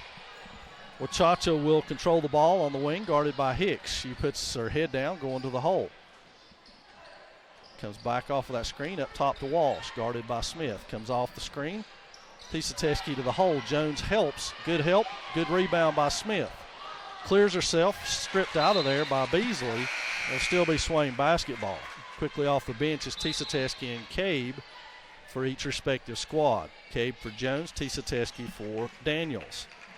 So Smith will inbound it from right in front of the Robbinsville bench. 3:36, Swain trailing by 2. Hicks with the ball sets the offense over to West on the wing. Medlin trying to post Tisateski, or check that with Chacha. Medlin comes out and gets the ball back from West. A lot of contact over there. A lot of contact. Woo. I think young Ayana was a little frustrated with all that contact, to be honest with you. Collins on that wing, and it's poked out of bounds. It'll be Swain basketball. And we got Michaela Morgan and Gabby Jones into the Swain lineup. West will check out, and Beasley checks out for the Knights. Medlin, good position, stolen in there by Wachacha. Now Tisateski will bring it up. Kicks it over to Wachacha. She's got Cabe guarding her inside. That one stripped. That looked like it went off Robbinsville leg. Hicks pokes that one away on good help defense, and now somebody's got to throw it in for the Knights unless they want us to have it. So it'll be Walsh to trigger it. And Cabe steals that one. Here comes Hicks trying to position herself. Races to the wing, kicks it back out to Medlin. Medlin to Jones, thought about it, ball fake all the way to the hole, and almost another three. It looked good from this angle. It did. So Gabby Jones will go back to the line with a chance to tie this thing up. It's 52-50 in favor of the Knights. We're at the 2:50 mark. And foul situation, the Knights have 10 now, so Swain will shoot 2 the rest of the way. Not sure that's been a good thing so far. No, not so far. This has really been a kind of our Achilles heel tonight, these free throws. So Jones misses that one. We'll have a second one. And we've been sitting on 50 for a little while now. We could use a bucket. Jones studies it. Goes to her routine. Second one up and Knocks good. So 52-51 now. Black Knights in the lead. Swain picks up the pressure man-to-man. Trap on Tisateski over in the corner. She comes out with it. Smith tries to force Wachacha to turn it over to Walsh. Thought about it, step back, top of the key is good. Katie Walsh with a bucket makes it 54-51, 3-point lead for the Knights. Hicks into the front court, stops for 3. It's on its way. Oh! Smith almost kept that alive. Now here comes Wachacha, throws it ahead. Tisateski saves it. Cabe comes out of there with it, racing the other way. Cabe is fouled. Holy no cow! call. That has got to be a foul. Lord, And now she's walking up mercy. court, and they call a foul on Swain. Oh, my lands. What is that? How did they stop and call a foul on Swain out of all that is beyond me, That Jeff. is terrible, Coach. That is terrible. I'm shocked. I don't know what just happened other than we were mugged. Oh, my lands. And so now it'll be Robbinsville basketball, 54-51, 2 minutes, 15 seconds left.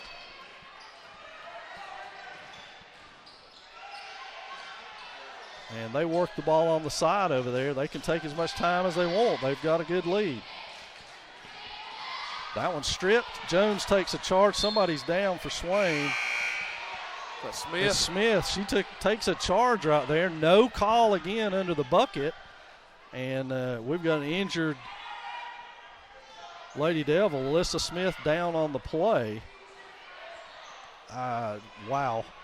What a turn of events there, Jeff. Really and truly to have had Grace, I don't know how to describe that steal other than a running suplex almost. They get the steal, and then we come back the other way, and Smith's in position to take a charge, and the ball goes out of bounds, no call. Stays with Robbinsville, I think. Is it our ball or Robbinsville's ball? I think it's Robbinsville's ball. Which is unbelievable. You know, you go through the course of a basketball game, and I know officials are going to make mistakes and miss some things. That was the most obvious foul call of the entire game. Yeah. That was easy. Yeah. I have to agree, and Lord of mercy. You know, it's not our position to criticize officials up here, but that was those last two calls were poor calls, yes, I'm afraid. They were. Absolutely. And unfortunately, they went and hurt our Lady Devils quite a bit. We've lost Alyssa Smith here. It looks like could be a knee or ankle she's favoring on that right side. Maybe they hit knee to knee, we hope. Yes. Something along those lines and not something more severe for Smith, who's going to sit down. And now into the game was West for her. And to inbound it will be Loving from underneath the Robbinsville goal. We're 2 ticks under 2 minutes. That one's batted by West. Now Loving saves it over there. Hicks with an attempt to trap. And she fumbles it out of bounds. So ball don't lie. Isn't that the old saying? That's exactly right. So Swain with the ball here. Trailing by 3. We're under 2 minutes to play. So we're getting down to brass tacks. The Lady Devils need to put some points on the board here and find a way to do it. And do it pretty quickly or efficiently.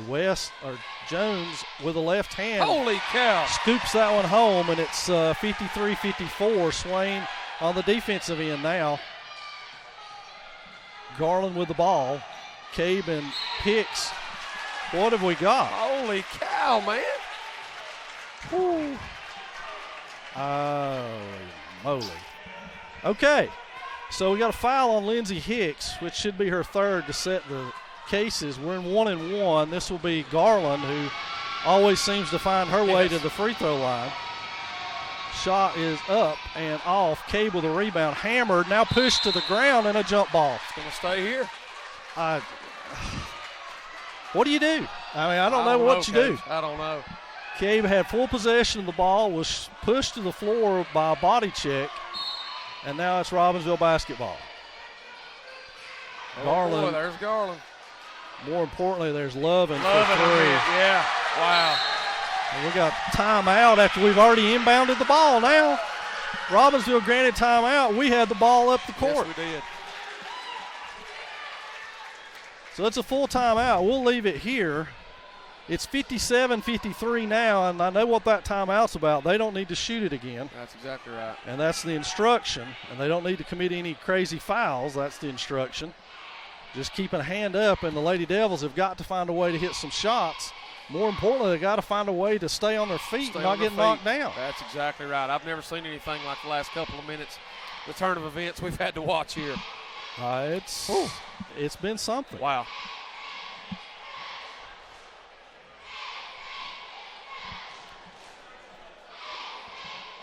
Wow. I can only say this, if this much physicality is allowed, this boys' game is going to be brutal. There's going to be some problems.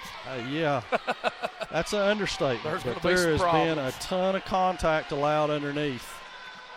And I'd love to say for both sides, but I can't. So Jones will inbound. The Lady Devils trail it by 4. We've seen them erase a larger deficit of that with more time left on the clock. They find Hicks with it. Hicks is guarded by Beasley. Easily beats Beasley across the court. She's shoved in the back. But that was nothing compared to what we've been getting. Whoa. That's on Beasley. And to the line will go Hicks. 57-53. Hicks can draw the Lady Devils to within 2 with 1:16 left. Ashton Yance to the scorers table. We got 2 free throws for Hicks. Yance will most likely get somebody for defensive purposes. and these Lady Devils are going to have to pick their poison and foul somebody. Knocks it down. Hicks makes the first one to make it a 3-point game. Medlin will check out. Yance will check in for defense. Into the game is Garland, who seems to be the favorite person to put on the free throw line tonight. She has been there I got 11.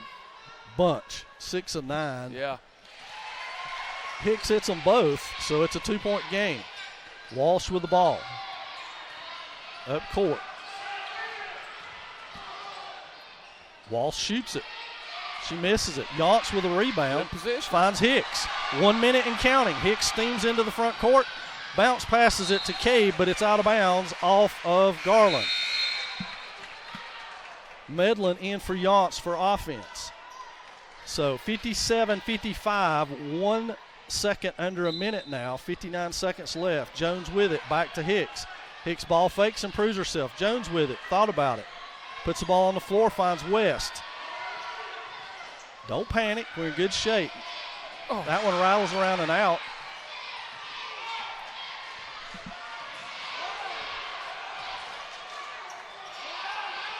And now a trap over there and a timeout. 57-55, 38 seconds left. Yance back in for defense here for the Devils. But Swain needing 2 points at this juncture. Robbinsville will have the ball on the side to inbound this thing. And, Jeff, it's a case of trying to steal as many possessions as you can in the next 38 seconds. Absolutely. We're going to have to play good D right here. I'm sure Coach Turner's telling them, let's try to get a steal quick. If we don't, we may have to go to the foul situation pretty early. Fortunately for us, though, Robbinsville's only sent 2 people really to the free throw line tonight. So, find the cold one, see if they can step up the pressure. Well, you cannot allow a lot of time to filter off this clock. You got to go for a steal, and if you get the steal, great. If you don't, and they're foul call, foul's called. That's right. So, setting cases. I don't know what our timeout situation is at this point. I'd say both teams getting down to near none, but the score is 57-55 Black Knights. They have the ball. I believe Swain has the possession arrow. We do, yes. And to inbound it will be Garland from right in front of the scores table.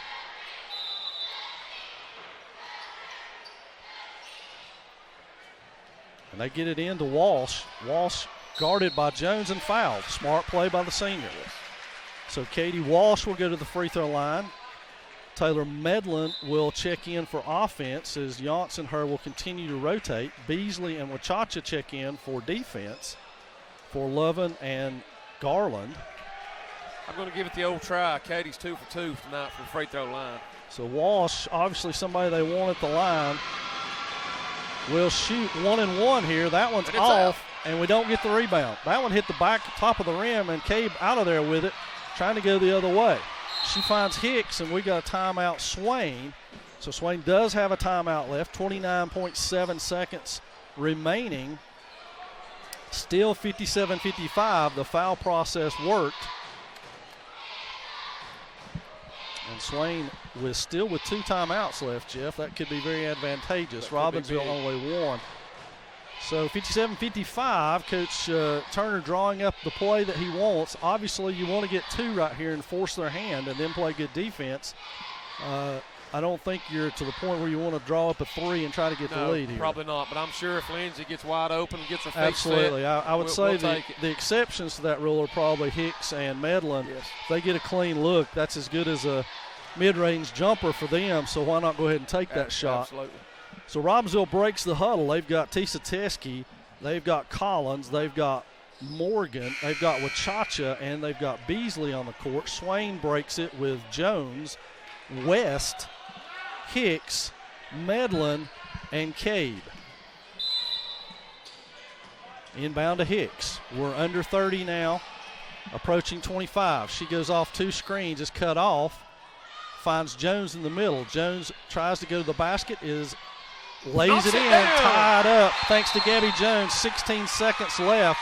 Swain calls one of their 2 remaining timeouts with 15.8 left, and we are tied at 57 thanks to the Gabby Jones running one-hander. 17 now for Jones on the night, 7 of 12 shooting. and 3 of 8 from the free throw line. I'm telling you what, she's been so aggressive in her moves going to the basket. She missed a couple perimeter jump shots, and I think she just decided, you know what, they can't play with me physically. I'm going to the hole, and I'm telling you, it's paid off. It has. Wow. It has big time. Wow. For the senior, and a big basket right there. And it probably not the way Coach Turner drew that play up for Jones to take it upon herself, but she saw an opening at the top. She's been successful doing that. She put it on the floor and went hard to the hole, and good things happened. Yes, she did. She was part of this double screen, it looked like, for Lindsay. Lindsay tried to dive to the block there. Everything rotated to her. Gabby just found the open spot and stepped in it. Absolutely. So now Swain will defend with West, Jones, Hicks, Cabe, and Yance. The Knights have inserted their offensive crew with Lovin and Garland to join Walsh, Morgan, and Wachacha. Swain no longer has to foul, but they do have to defend. So here comes Wachacha. They can't allow somebody to just blow by them to the basket at this juncture. Better watch that freshman. There she is. Oh, no, Coach. Good recovery by West to make it hard. Morgan fires a 3. That one's off No and way. rebounded, and we're going to overtime. Woo, that was close. My lands. And we called that overtime early on Yes, in this you one, did. that we may have to have some extra periods to decide this one. So we'll play 4 minutes is the way high school overtime works, folks. And we're tied at 57. They will jump the ball up, just like you do to start the ball game. And we will play. Each team will get an additional timeout. And we'll play from there. Fouls don't erase, so there's No. people who are in foul That's trouble what I'm are still looking in at. foul trouble. Yes, sir. Grace has 4. Taylor has 3. Lindsay has 3. If her Robbinsville, looks like Miss Garland has 4. And Wachacha with 4. So each team now with 2 timeouts will jump it up from center court 4 minutes or maybe more, depending on how things are going. And the Lady Devils have fought their way back into this one after falling behind in the fourth quarter and things looking bleak. Gabby Jones with a huge basket, and Coach Blankenship out on the court making sure that both teams and the officials know the direction. And the inside story of that is that cost our JV boys a game on Saturday because they had those 2 reversed. We scored on the right goal, then they called it, went back and jumped it again, and we lost those 2 points. Yes, Swain wins the toss up. And now Hicks will control the ball into the front court. Hicks looks, finds West on the corner. West puts it on the floor, goes all the way to the hole. Fearless, the sophomore. It misses, but that's okay. Tisa Teskey with it, hands it off to Wachacha. Wachacha works against Cade, brings her down court. Walsh looks inside, help on the way from Hicks. Not there, and Tisa Teskey lays it in. So the Knights break open first with a 2-point advantage. Here comes Hicks into the front court, guarded by Morgan. Hicks to the basket, blocked under there by Walsh. Walsh is sitting in the middle of the paint like a free safety, waiting for Jones or Hicks, and is there to try to bust that up.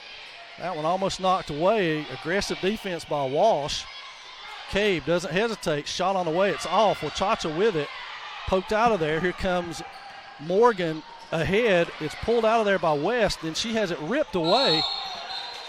And now we call a travel.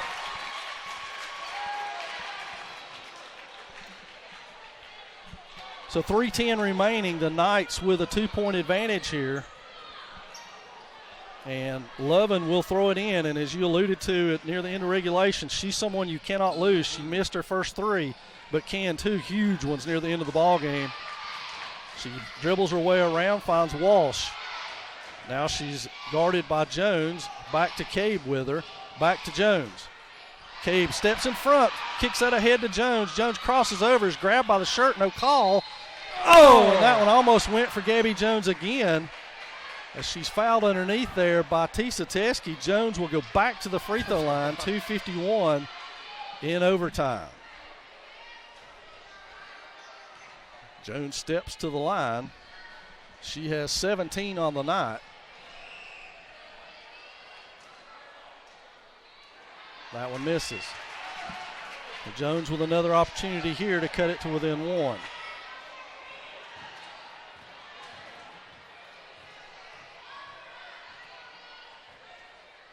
Second one is good. So it's a 1-point lead. We're off of the tie. We're back to odd even now. And Wachacha into the front court against Hicks. She pulls it back. They're looking at Tisa Teske. Jones trying to hedge over and help. Lovin breaks through. No look. Back cross court to Morgan. Inside to Walsh. She loses the handle, comes underneath, shoots it. Tisa Teske dribbles it out of bounds. It'll be Swain basketball. So Swain with an opportunity to take their first lead since the start of the fourth quarter. Here with 2:32 remaining, trailing by 1. Hicks into the front court, crosses over, steps back. Jones on the wing, doesn't hesitate. Shot is back, iron and good. Yes, sir. Gabby Jones been huge in this fourth quarter and overtime. Now Cabe tries to make it hard on Wachacha. Wachacha pushes off, finds herself some freedom. Up court she comes, crosses over to the wing to Walsh. Walsh shoots it. 3 on the way. It's way off. Cabe with it, finds Hicks. Swain does not have to score now with a 1-point lead. Hicks back off of it. Cabe back to the corner. Hicks steps back, 3 on the way. Back iron no good. Walsh with it, hammers Jones and comes out of there with it. Ahead to Tisa Teske, who's got 2 on 1. Medlin steps in, gets that. Cabe's got another rebound. Big rebound by Cabe. Come out of there with it, Grace. Thank you. Got a girl. For a call right there. 23. That's on Wachacha. That should be 5, shouldn't it? Check it is 5. It is She is fouled out of this She's ball out. game. And 2 free throws now for Grace Cabe. 1:44 remaining in this one.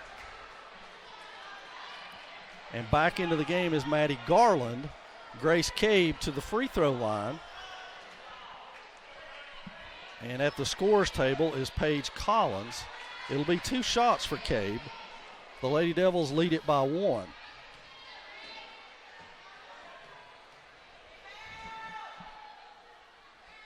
Shot is good. Clutch free throw by Cabe. Out is Walsh. In is Collins now for the Knights, who trail by 2. Swain back up, 61-59. Cabe with the second one. It's on its way, and it's short. Front iron. Cabe with a rebound. Goes up hard. Misses that one. That one falls away, and it's bounced. Looked like it was off Robbinsville, to be honest with you. And it's not. It'll be Swain. That looked like it hit Tisa Teske's foot to me. And it will be Robbinsville basketball. So 138, 61-59. And it will be Garland to set the offense, guarded by Cabe. Wachacha, who started the game as their point guard, has fouled out. That one's all the way to the hole, and West with the foul. And that will put Garland back on the free throw line. Yes, it will. Where she is 6 of 9 tonight.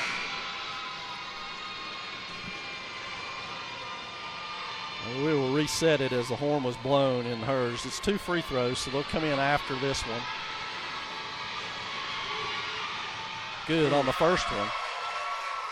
So Maddie Garland up to 12 now. Beasley in, and at the table will be Abigail Knight. She will get Garland out. Garland 7 of 10 from the line, make it 8 of 11. Clutch free throws from Garland, who is a senior. Give her credit on them two. That's big. Well, there you go. So they can't play with 6. I know that's illegal.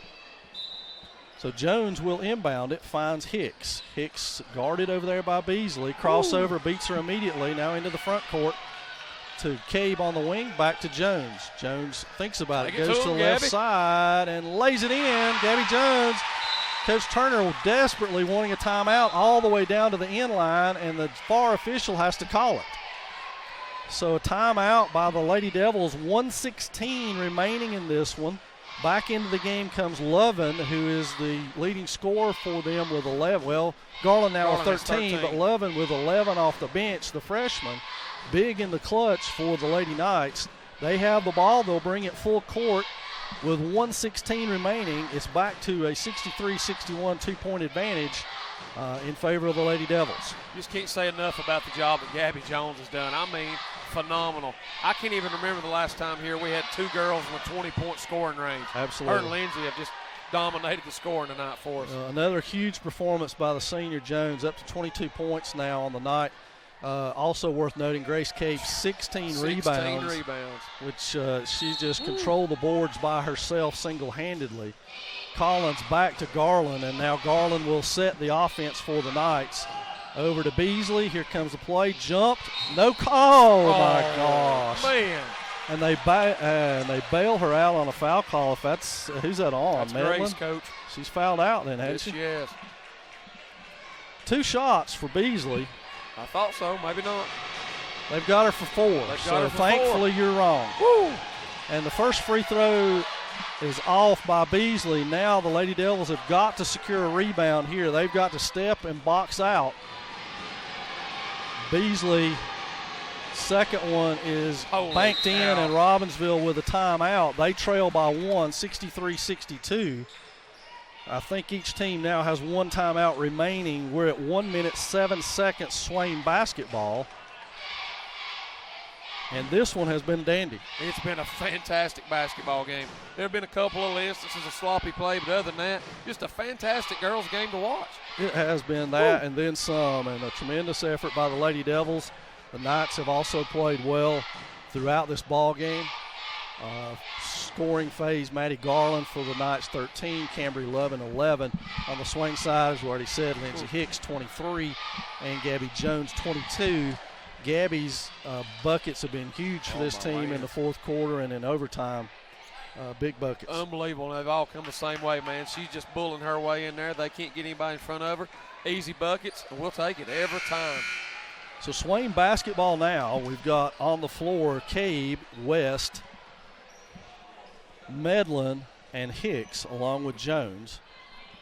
Obviously, there's going to be some physicality involved here trying to take the ball away from somebody because Swain can dribble out the clock, essentially. Hicks against Morgan. She dribbles it across. Now the Lady Devils spread the court. She's broken the count. Still no count. Now she comes up for a count. No count again. As long as there's no count, Hicks can just basically milk the clock out. Now Medlin back to Hicks. 43 seconds and counting. Swain content not to score again unless it's at the free throw line. Tries to trip her, can't do it. West inside, and a shot by the sophomore. Jump ball, and that's huge. That should be Swain basketball, shouldn't it? Nope. Robbinsville ball, 30 seconds left.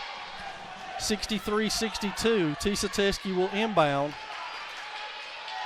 And it will be Garland to bring it up against Hicks. She kicks it ahead. Back to Garland. Tapped out of there by Medlin. Hicks comes away with it. 20 seconds and counting. And there's an intentional foul by Lovin that will send Hicks to the line.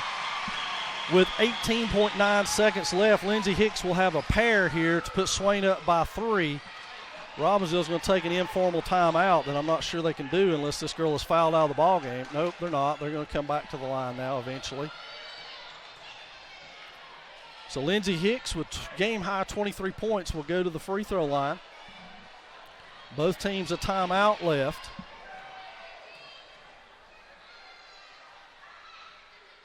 Back iron for Hicks and no good.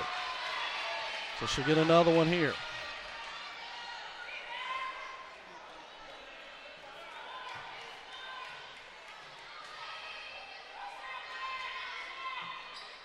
That one's good. It's 2-point lead, 64-62. So it'll be Tisa Teskey back to Garland. We're under 20 at 16.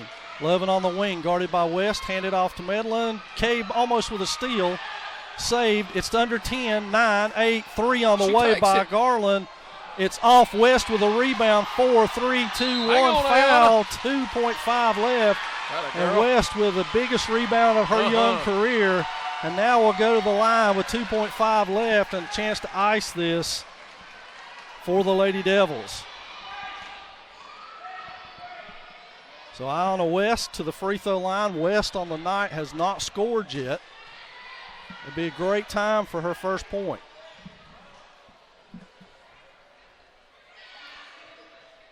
First one is off. West will have a second one. 2.5 seconds remaining.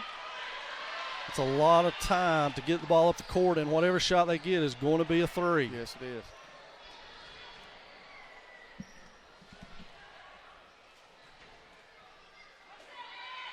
Second one up. No good. That's going to be your ball game, Coach. And that does it. The Lady Devils with a huge 64-62 win in overtime over the Knights. Well done, Lady Devils. Lindsay Hicks leads the way with 24 points. Gabby Jones, 22 on the night. Swain with a 64-62 overtime win to go 4-3 in Smoky Mountain Conference play. We'll be back with the starting lineups of the men's contest, or the pregame actually for the men's contest, in just a few minutes.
So we're ready for men's action, Jeff, and if it's anything like the ladies, I'm not sure my heart can take it. Golly, I don't either. I'm going to sit here and catch my breath again. What a ball game. No doubt about it. These Maroon Devils enter tonight 14-1, 6-0 in Smoky Mountain Conference play, and the Black Knights need to get a win, basically, is the way this boils down to. But the Maroon Devils this week, fifth in the state in 1A ranks, second public school in the state. That's the way I like to do. Yeah, rankings. there you go. And that means a little bit more to us. So this team, red hot, coming out of the Christmas holidays, has stayed that way. A big overtime win Saturday at Franklin, a win over at Murphy by double digits. And the biggest news for me, Jeff, is to put things in perspective for fans at home who have not seen this team play yet. They are averaging 78.8 points per game. The next closest team to ever do that averaged 74. Wow, that's unbelievable. They are fun to watch. They get up and down the floor. They're very unselfish in what they do. And really, man, he's got the pieces at all spots. Yep, and you look at the big three for the Maroon Devils, the big three, all the vogue in the NBA. The Maroon Devils have their own big three, Evan Bradley, Zeke Bradley, and Phineas Little. Evan Bradley has been red hot since the Christmas tournament. Evan is something, Coach. I tell you, when I helped coach that guy for the last couple of years, he's in the gym. First one in early in the morning before school most times. He gets up more shots than anybody around, and it translates right out here to the court. And he has unlimited range, fans, if you've not seen him. One bit of news for the Maroon Devil faithful that may be a problem tonight, that very same Evan Bradley nursing a sore knee, which could slow him down quite a bit. The Maroon Devils love an up-tempo game. And talking with Coach Scotty McMahon before the game, he said he'd love to get an early lead and get Evan off of there. They do play at Blue Ridge tomorrow, so back-to-back games. So it would be, with Rosman on the horizon for Friday, it'd be very beneficial to give Evan some rest on that knee so that he's not having to carry the load. Yes, it would, because I know what's going to happen Friday when they go to Rosman. Oh, it's going to be an absolute epic pace. It is going to be let's that. Let's hope for that for Evan tonight. Tons of threes and a very physical contest, and Evan is a gamer. He's strapped it up. He's going to go tonight for as long as he can. But that sheds a little bit more spotlight on Phineas Little and Zeke Bradley, the inside-outside combination also for the Maroon Devils. Absolutely. Poor old Phineas, man, he's just like a Swiss Army knife. He can do a little bit of everything. He can take it to the hole. He can shoot outside. And Zeke, he's just a huge presence in the paint there. When his mind's right and where it needs to be, you can't stop him. Two other players to keep an eye on tonight that have been instrumental for this Maroon Devil team this season is the guy we like to call the Swiss Army knife, Clayton Katolster, who does a little bit of everything for this Swain team. He's draining threes right now from the 10-foot line on the volleyball court. He could be a big key tonight. He's a Grace Cave type for them. He fills up the stat sheet. He does whatever's needed of him. And the other one is the hot shooting Briar Yonks. I'll tell you, you talk about two tremendous athletes. It's funny, you talk to people out in the community, and of course it's the big three. You hear that, but then all of a sudden, that's the names you hear. You hear the Claytons and what he does, the Briars, the Darren Blankenships, and the job that they've been able to do this year. And I tell you, it's like I said, this team is so deep and they're so fun to watch. They are, and it'll be an interesting night. They come in tonight. I think we have the conference standings over there somewhere. Be able to shed a little bit of light on Robbinsville's record as we get down to brass tacks. We're going to step away and do starting lineups. The Black Knights enter tonight 2-3 in conference and 3-8 overall. So as we said, they're looking for a win in a big way. Swain already over 1,000 points on the season through 15 games, as we've already alluded to. Very high-powered, high-octane offense. So we'll step away. We'll do lineups. We'll be back with a call right after this.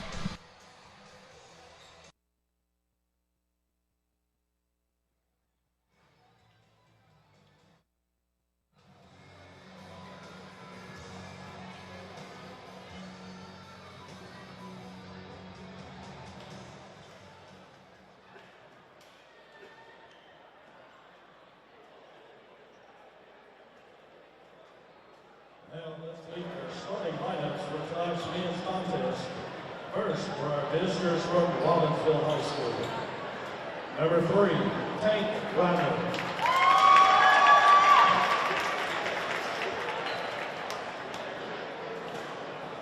Number 5, Reese Adams.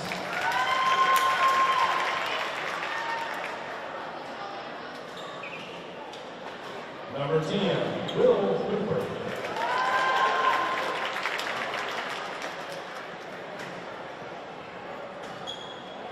Number 21, Tyler Long.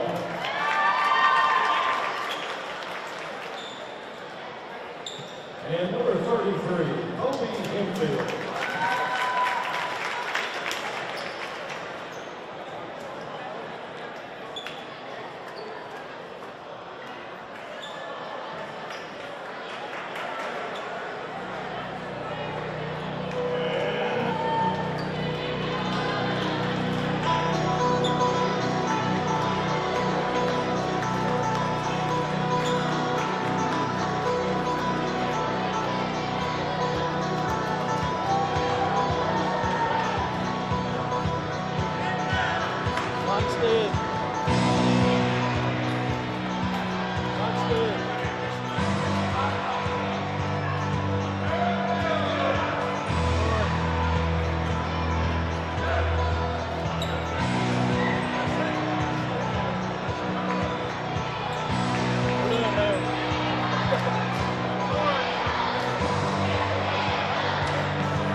So the most anticlimactic intro ever accomplished here at Swain High. If we run this bunch out of the Sorry. gym, we'll win by 40. We'll never do it again. Apologies to the Maroon Devils and the Maroon Nation. The battery in the microphone was dead, and I couldn't do it without the mic. Swain wins the tip. So Clayton Catolster will set the Maroon Devils offense right away. Corner pass to Bradley. Got an open look at a three. Evans got that one on the way. Back irons it, no good. Pulled out of there Good by luck Will seeing those Hooper. numbers. Yeah, that's not going to be fun. We're just going to have to go with Robbinsville, I guess. That's Long in the corner, back up to Radler up top. And Hooper controls the action up top now. Back to Radler. He turns the corner on Blankenship. Running one-hander off the rim and rebounded by Zeke Bradley, who brings it down himself. Nobody to stop him. Zeke to Phineas Little. Little shot way off. And Hempfield with a rebound. And the Knights come the other way. 0-0, early stages of this men's contest. As we said, Swain opens this week ranked number 5 in the NC Preps 1A poll. Shot off by Hempfield. He bulls his way in there, gets another one. Bradley blocks that one out of bounds to stop the fray. But, Jeff, an impressive rating for the Maroon Devils. Allegheny and Swain, the two public schools in the top 5. That's awesome. I tell you what, it's been a long time since our basketball team's been ranked like that. Great job by Coach McMahon and these guys. Proud of them. So that one's out of bounds off of the Knights, and it'll be Swain basketball. Evan Bradley motions people away, and we'll have to see how his knee becomes as he gets warmer in this contest. Kick to the corner to Blankenship. He looks for Catolster off the cut, finds him. Catolster's fadeaway is off. He grabs his own rebound, finds Little stripped out of there, and that foul's going to be on Tyler Long of the Black Knights. He's fixing to get a tease, what he's fixing to get. And so Swain will inbound it from underneath their own goal. 6:51 and counting. Once we get this ball inbounded, 0-0 your score. In just a second, we'll look at the Big Three's scoring averages. Back to Little. Little lays it up and rattles it home. Bradley with the assist. He's averaging right at 4 a game. That's Evan Bradley. Evan goes for the steal, and now Hooper goes all the way to the hole and banks it home. Quick outlet pass to Bradley going the other way, finds Blankenship, looks, finds Catolster top of the free throw line. Jumper uncontested, Clayton Catolster knocks home a bucket. 4-2 Swain. The action will be this way the whole time, folks. If you like fast-paced basketball, you need to make your way out here and check this out. While we're doing that, let's set up our upcoming schedule. This remainder this week, Swain will be out of town, be at Blue Ridge tomorrow night against the Bobcats, and then on Friday the big trip to Rosman to face those Tigers. And then next week they will return here on Tuesday. And then Thursday, Cherokee will come to town. For all your score, Bradley back to Bradley. Zeke thought about it. He's got that kind of range. Free throw line extended. A little short on that one. And Long with a rebound. Their coach imploring them to run. I'm not sure that's what they really want to do, but I welcome it. Bring it on. Long on the penetration to the corner, and that's 5. Reese Adams. Reese Adams, yeah. Already struggling with those numbers. Shot up and on its way. Catolster ties up Adams underneath there, and it will be Robbinsville basketball.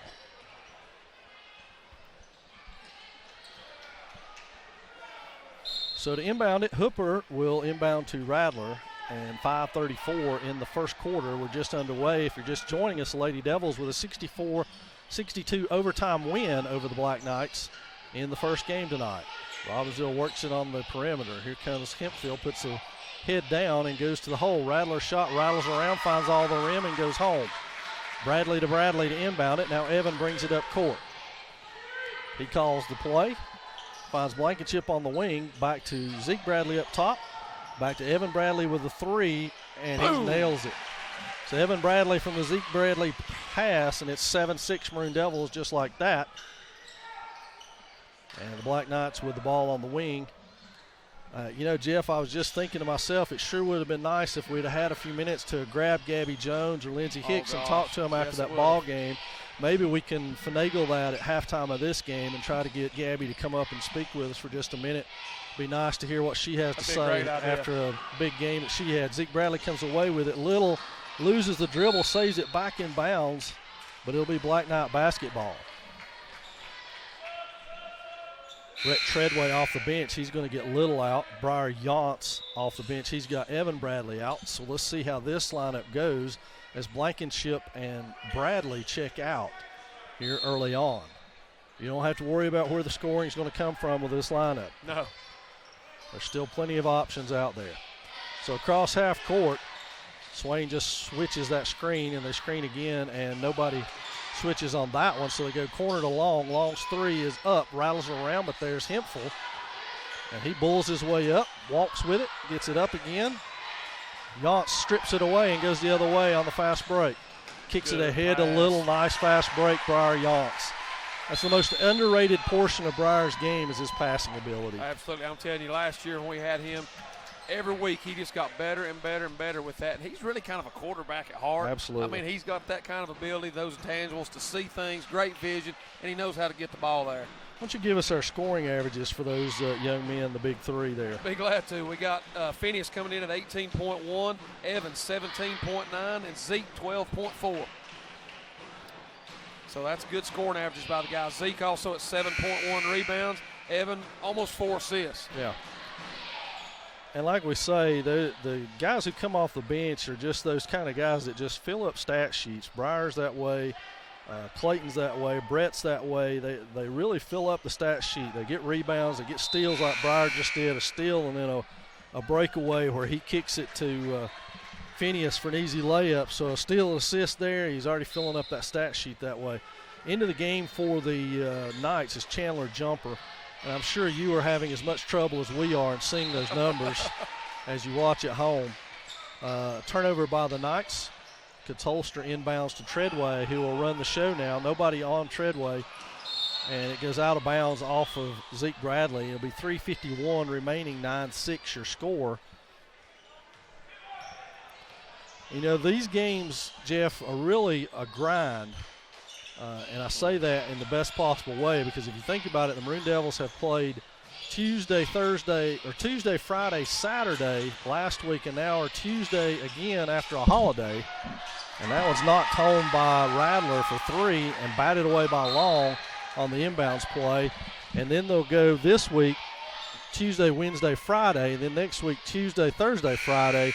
So you're talking 3 days a week with only 2 practice days in there, and that really stretches a team. It takes a team like this Maroon Devil team who knows when to put their nose down and grind to be able to come out of it okay. It absolutely does, because when you're playing that much, those 2 practices, you can't just go out there and run each other and beat each other to death. They have to be kind of light, more mental sessions, and it's obvious these guys are mature enough to handle that right now. Phineas Little with a nice elbow jumper, which is his forte, folks, and it's 11-9 now in favor of the Devils. Long into the front court, and he is long and lean, a thin young man, but angular. He's got a lot of height on him. Inside, posted up, Treadway with Hempfield, who's a handful underneath there, and that foul's going to be on Seth Parker, who just checked into the ball game. Hemphill, not the tallest guy in the world, but you know how strong he is from the football field. Oh, my Lord, I know how strong he is. He started for this basketball team for the last 3 years, and that's what he brings to the table. He's so physical and so strong inside. You just have a hard time getting him out of the way. He's really kind of a Charles Barkley type. Yeah. He reminds me of that. He's not oversized height-wise, but he's able to carve himself out room to get his shot off and to get rebounds on the inside. And if you look at the way he's built, nothing against him, he's kind of got a skinny lower body. He's got great feet. Yeah. He's got good feet. Big chest, chest, and very strong. He checks out. He's a little winded, and Jacob Morgan checks in for him. The Maroon Devils bring it up court. Bradley will set it. That's Zeke Bradley. Passes it off to Yance. He'll take that three. He falls backwards on it. No foul called. And Morgan with the rebound has Rattler going the other way. They find Long, who's obviously the guy they want the ball in the hands of. He's their scorer. So here come the Maroon Devils the other way. Treadway brings it up to set the offense. They go to Johnson in the corner. Seth Parker posting up hard down low. Seth, one of the hardest workers you'll ever see in the post. He is. I'm telling you, where his game was 2-3 years ago to where it is now, people don't know. It's unbelievable the growth he's made in basketball. He is an excellent post-up offensive player. Yes. And he, like I say, he posts as hard as any high school player I've seen in recent years go down there and post up. Zeke does the same thing, which is good because he's 6'5", 6'6". Treadway with a running one-hander. Good job by Brett getting inside and taking advantage of that. But Seth has to do a little bit more because he's not quite as big. He's not quite as big. That's right. So Long in the corner, guarded by Little. Little strips it away, but it'll be out of bounds, Robbinsville basketball. And this is the second game that we've covered here that we've seen Phineas Little take the other team's best offensive player and take it on as a challenge. In the last game against Hayesville, he guarded Josh Cottrell most of the night. And while Josh got his, Phineas made it awfully hard on him. Coach Phineas never runs out of energy. He's like the Energizer Rabbit most of the time. So Yance comes out of the fray with it to Treadway, who tries to avoid the charge, and holy cow. I'm telling you, Woo.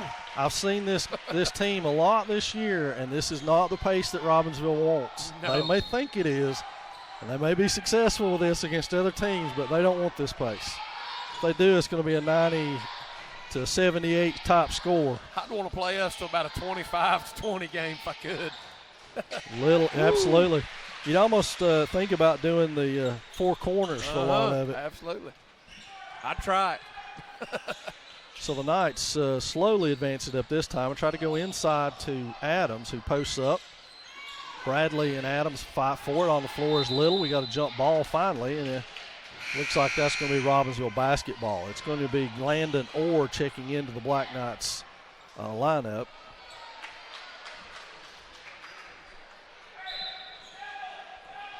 I'm not sure how I feel about the pants that the Knights have on, but I can tell you this much. I really don't like the black numbers. No. Bradley all the way to the hole. Can't get it to go, but gets his own rebound tapped out to his brother. Zeke looks inside to Phineas. Phineas back up and under and is fouled on the play. Number 2. So Phineas Little will go to the free throw line. 1:11 remaining. Darren Blankenship up off the bench to come back in. 2 shots for Little.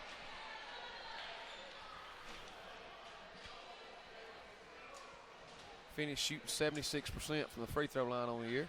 Maroon Devils, for the most part, are an excellent shooting free throw team. Ooh. Little makes that one good. Blankenship's going to give Evan Bradley another breather, and as we said, sore knee is going to limit his time tonight, and I'm sure Coach Scotty McMahon will pick and choose the moments when he uses him. With the final 1:11 in this quarter to go, Phineas Little will check out. Clayton Tolster back in for the Maroon Devils. Little's free throw is good, and he will come out.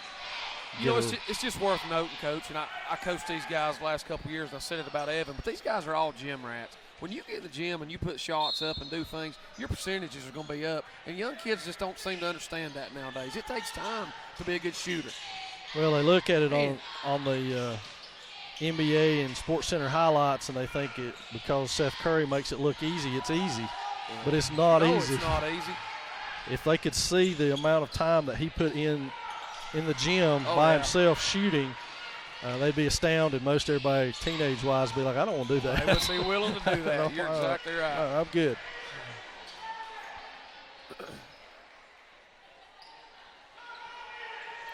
So Robbinsville basketball, we're down to 46 seconds in this one. Swain has opened up a 7-point lead, 17-10. And that is Bailey Hall controlling the ball, throws it right to Katolster. Katolster and Yance. Katolster beats his man, lays it up and in niftily. Clayton Katolster with a steal and a bucket, 19-10, and it's just like that the Maroon Devils make their run. You don't realize it, and then all of a sudden you're down 15 and don't know what's going on. Because they've pushed you out of your offensive flow. That's it. And got some steals and got some runouts, and next thing you know, somebody cans a big three, and it's the run's on. Treadway to the hole, cap down, and we've got a foul on the play. That's going to be on Adams. With 8 seconds left, Brett Treadway will go to the free throw line looking to score, and Seth Parker at the scores table to check in here with the final 8 seconds on the clock. So easily the Maroon Devils out to a near 20-point quarter, which would give them an average for 80, which they've hit, I think I counted up 10 out of 15 games this year. They've scored 80 or more points. Wow. You know, some teams have an average of such because they scored a couple of games in the 90s and 100s when they were blowing other teams out. This team gets 80 pretty much every night out. It's legit. And it doesn't matter really who it's against. So Treadway with 2 right there to give them a 21-point quarter. We're to 7, down to 5. 3 on the way from Rice, and that's no good. So at the end of 1, it's going to be Swain 21, Black Knights 12.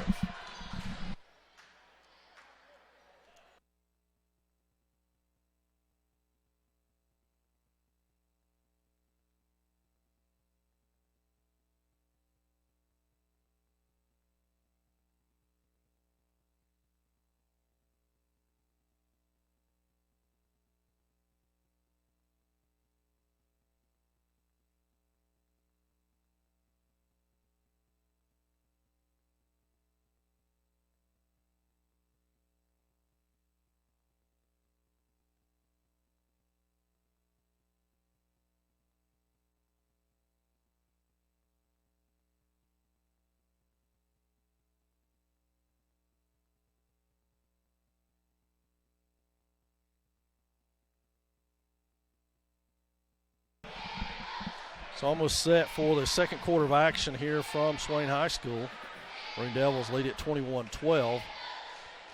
And Swain returns their starting lineup with the exception of Phineas Little. Briar Yance will stay in for him. The Knights look like they've returned with the majority of their starters as Adams and Hemphill and Long are back in the lineup.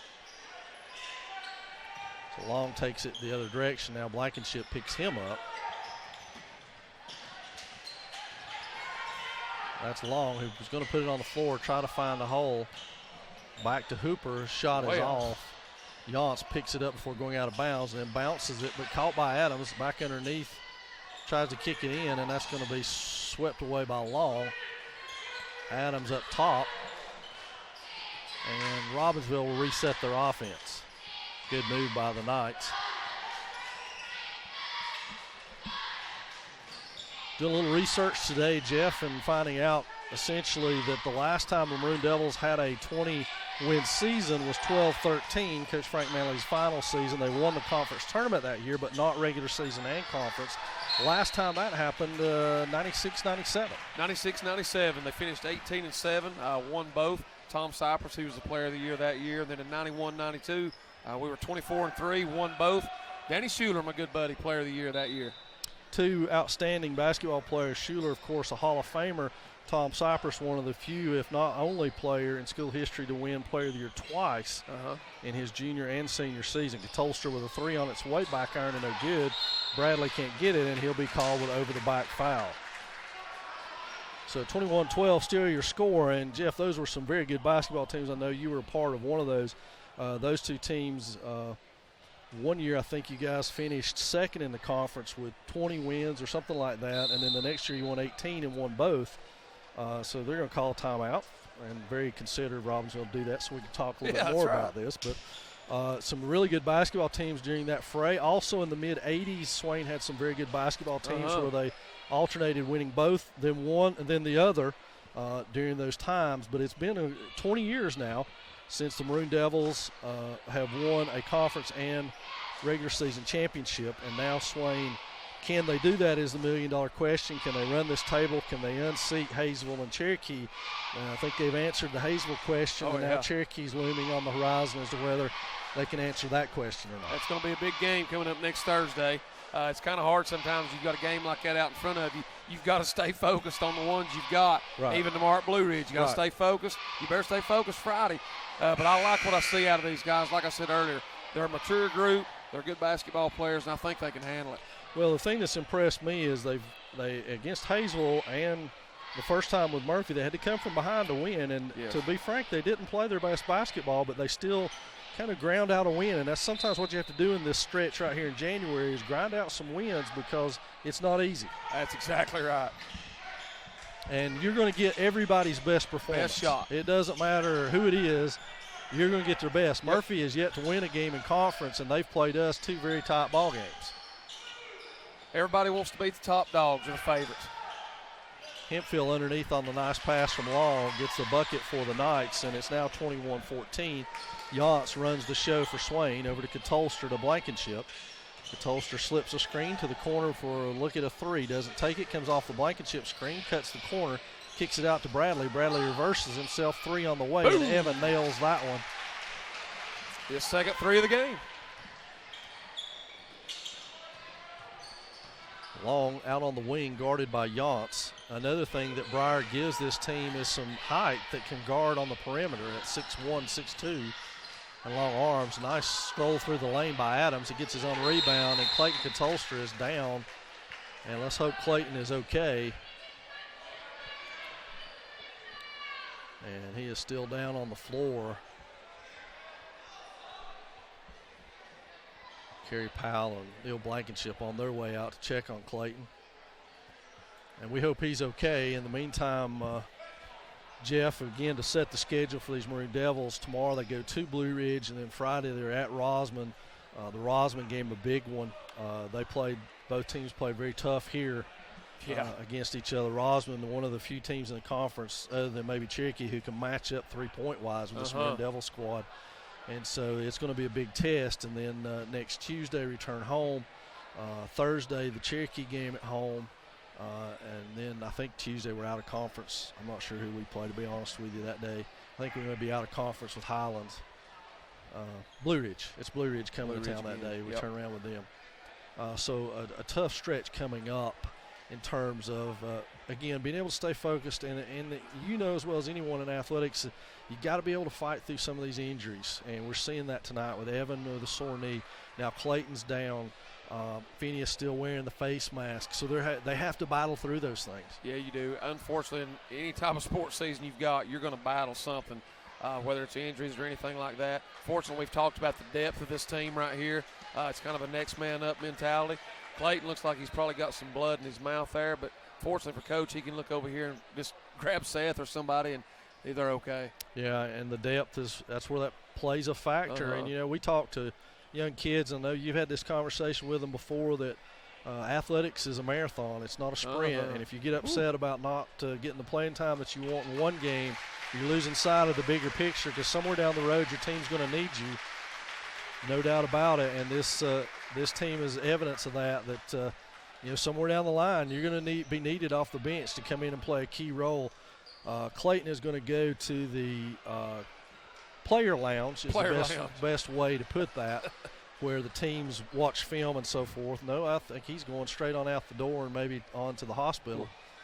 So a vicious lick to the mouth, and they've got everything cleaned up here. Not sure if we took time out or if they took time out or what the situation is, but we hope Clayton's okay, and if we get any word on him, we'll pass it along to you. Yes. We hope nothing for the best. He's an outstanding young man, and I know he was a bonus for you guys in football. He came out, you didn't think you were going to get much out of him, and he started 2 years. He honestly turned into one of your best quarterbacks. And I'm going to tell you what, I'm not taking nothing away from it, but him doing that and learning that toughness, it has paid off right here on this basketball court. He's been a 4-year basketball player, and the difference between him his sophomore year and his junior year when he joined you guys on the football field has been phenomenal. Yes. I don't know that we've seen a kid, maybe other than Breyer, grow as much as Clayton has. I agree wholeheartedly. And that's a testimony to being willing to be an athlete and be coached. And a testimony to you guys both on basketball court and football field and coaching kids. Holy cow. And that got reversed somehow from a three-point play to a jump ball. Woo. I don't know. You can rewind that and figure it out. I was finishing a thought. I have no clue what happened. But we got blood on the court. Zeke Bradley's got blood, so they're making sure they get that off of his arm. And he's got it on his jersey. They'll have to do something there. And unfortunately, Carrie's gone. So Here comes she went Neil. with Clayton. So Coach Blankenship's going to have to be athletic director, trainer, assistant basketball coach. Seth Parker checks in the meantime. As we keep this up, everybody on the bench is going to play. Grant may have to dress out down there. Yeah. So anyway, so much for Evan's night off. He's in the game. Up court, and he draws a foul on Will Hooper. He'll be out of bounds on the side right there. 24-16 your score, 5:21 remaining in the second in case we lost sight of that fact somewhere along the way. Now Little and Treadway both break in the same direction, and now Treadway will set the offense. It's going to involve a Seth Parker posting on that block, whatever the offense is. Treadway gets fouled by Long, and the Robbinsville folks are getting caught up in the officiating maybe. That's 2 on Long. End of the game is Orr and Jumper. Long checks out, as does Hooper. So Bradley will inbound it. He finds Little. So Phineas Little will now set the offense. He weaves his way through Hempfield. Bradley has it strips it back, and now will be called for the foul. He shoved him in the back. So Bradley is down on the play.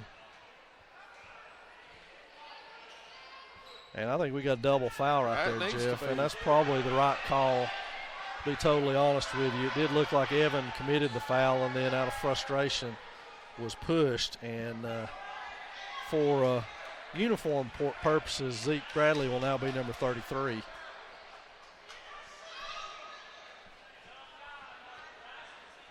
So now we're going to talk about what's going to happen after this. The Maroon Devils are in a 1-on-1 situation. So if that's the case, and it was a foul on Robbinsville, then Evan Bradley should go to the line for 1-on-1. Worst case scenario, if it's an intentional foul, then it should be free throws and Swain's ball. That's right. But that sets that up. And we'll tell you also that the Maroon Devil JV team won again tonight. And, Jeff, the impressive thing about that team, people really should show up at 5 and watch all of this because it's amazing. Yes, they should. The JV team scored 84 points with 7-minute quarters. I'm going to tell you what, they're a carbon copy of this bunch out here tonight. They will absolutely get up and down the floor at a fast and furious pace. Yep. And they played defense like crazy. Yep. And it was amazing. They won by 30, but got 84 points out of it. Yes. And it's hard to do in 7-minute quarters. Oh, my Lord. Absolutely it is. You've got to be efficient at what you're doing. Absolutely. So to set the stage, the Maroon Devil JV team has only lost once, and that was Saturday to Franklin. So they've not lost in conference, and that was a triple overtime game in which they lost. So a lot of exciting basketball going on out here. If you've not made your way out to be a part of this big crowd that comes out for home games, you need to. It's a great time for everybody. We are trying to get this sorted out and keep you guys up to date on everything going on while we're at it. The wrestling team is at Murphy tonight. We don't have a score on that, but they're at Murphy. They're winding down their season. The Smoky Mountain Conference Championships are a week from this coming Saturday at Rosman. Yep. So that should be a dandy. Yance with a poke away there, Little with a run out. He gets it to go. He's challenged on that play by Chandler Jumper, who's a very athletic looking young man. Kick to the corner. Adams goes hard to the hole, lays it in. Reese Adams, a very efficient inside player. Now Evan Bradley will set the stage for the Maroon Devils to Yance. Yance is going to take it from back there and nails it. Fire Yance with a deep three. Puts the Maroon Devils on top 29-18 by 11, 4:29 in the first. over to the corner, and that will be Orr as he kicks it back out to Adams. And that's an offensive foul on Adams, who took his left arm and pushed Yance off. And here comes Zeke Bradley. Don't be confused. He did leave the game as 12 and re-enters as 33. That's because he had blood on his jersey. Parker checks out. And now it will be cleanup time underneath the basket. Phineas will do the honors, he and Evan. So 29-18, 4:20 remaining in the second period of play for the Maroon Devils.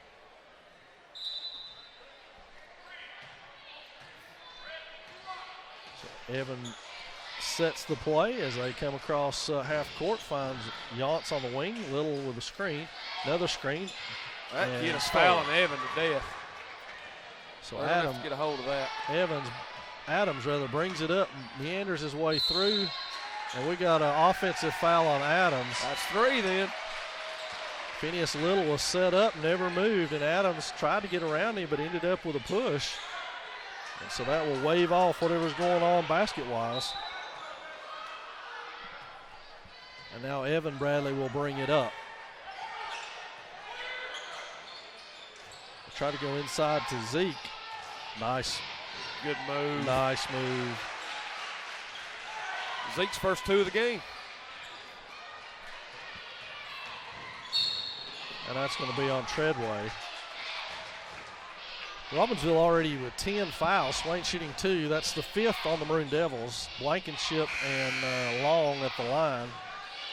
Blankenship will get Treadway. He returns to the lineup. So Long inbounds to Rattler, who finds Jumper on that side, a screen by Hempfield. Long with a turnaround from the baseline, rolls it home. His first 2. Yance brings it up, sets the offense, finds Blankenship on the far wing to Little. Little comes off the screen, looks for the 3, doesn't take it. Blankenship goes inside to Yance, back to Bradley. Bradley fakes it, goes all the way to the hole and lays it in. So now Rattler will bring it up, 33-20. Maroon Devils lead it. Turnover by the Black Knights. So here comes Evan Bradley across half court to set the offense. Blankenship in the corner, back to Bradley. Mid-range jumper on its way, back ironing off. Little fights for it, but Long comes away with it. Now he steams the other way, pulls it back out to Jumper, back to Long.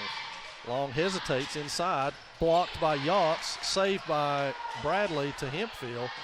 And Hempfield lays that one home, and Yance with the foul.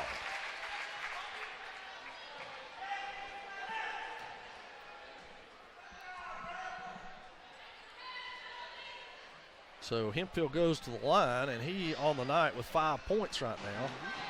Adams has 6 for the Knights to lead them. And that's 6 for Hempfield, and we got a sub at the table that we slow down for, and Jumper will check out. Bailey Hall checks in, and Swain will re-inbound it. Yance will do the honors to Evan Bradley, who will set the offense.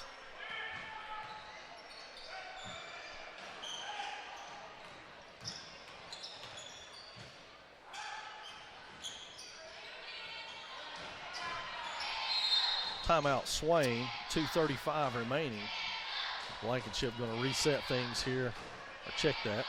McMahon going to reset things here for the Maroon Devils. So, as we've said, the Maroon Devils will travel to Blue Ridge tomorrow evening for varsity-only contests against the Bobcats. No JV game. That will get underway at 6 o'clock from the Roundhouse in Blue Ridge. Should be an interesting time. If you've never been up there, I'm telling you, it's an it? experience unlike any other. It gets crazy. You're apt to be sitting right next to one of their fans, even if you're coaching on the bench.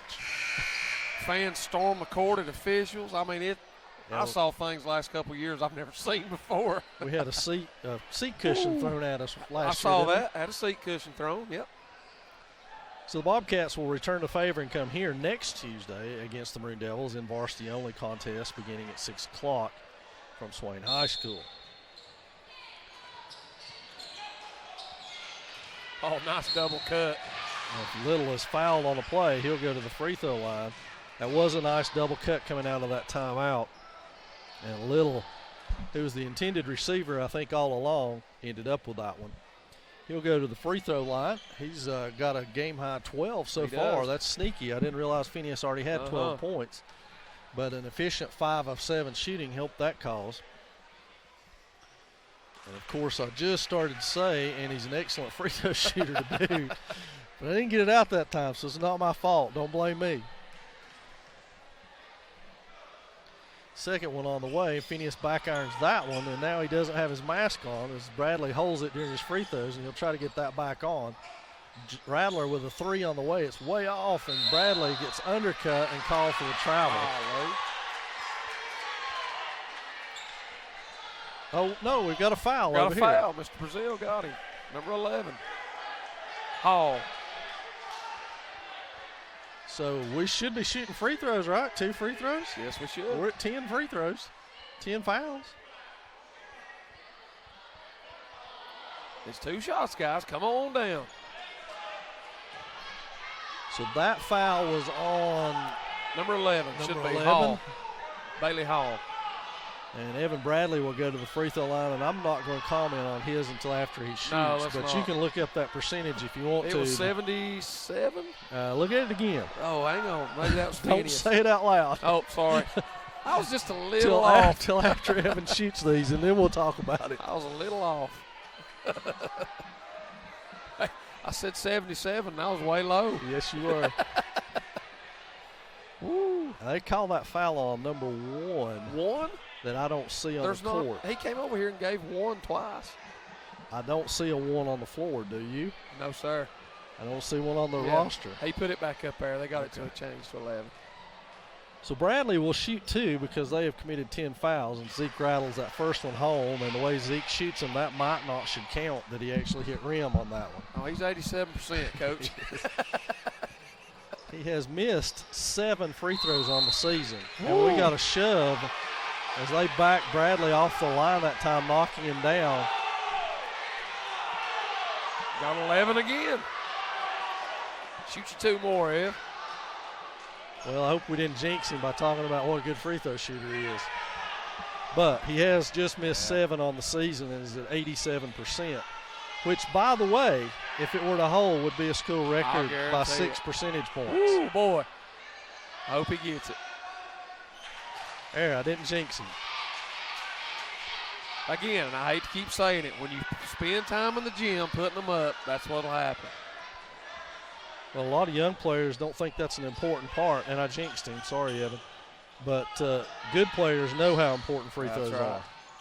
All the way the hole blocked by Zeke. They got a run out. Evan can't get it. He's fouled again, this time by Rattler. That's his second.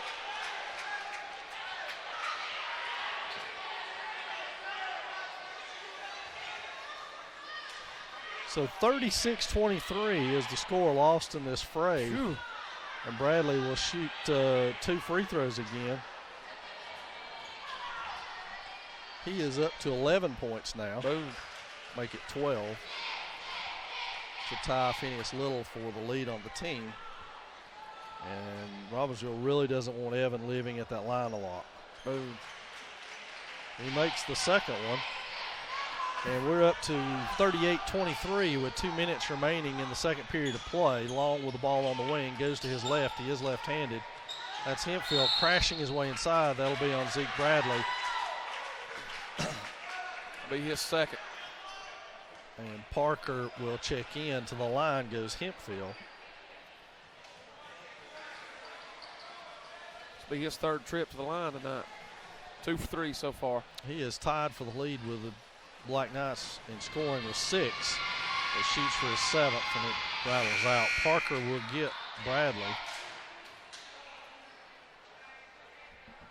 And Hempfield will shoot his 2nd free throw now. And it hits all of the rim and misses, and Briar Yonks pulled that one down and gets a foul called on him. Number 2. That's his 3rd. So Briar will go to the free throw line, and the Maroon Devils starting to pile up some free throws now.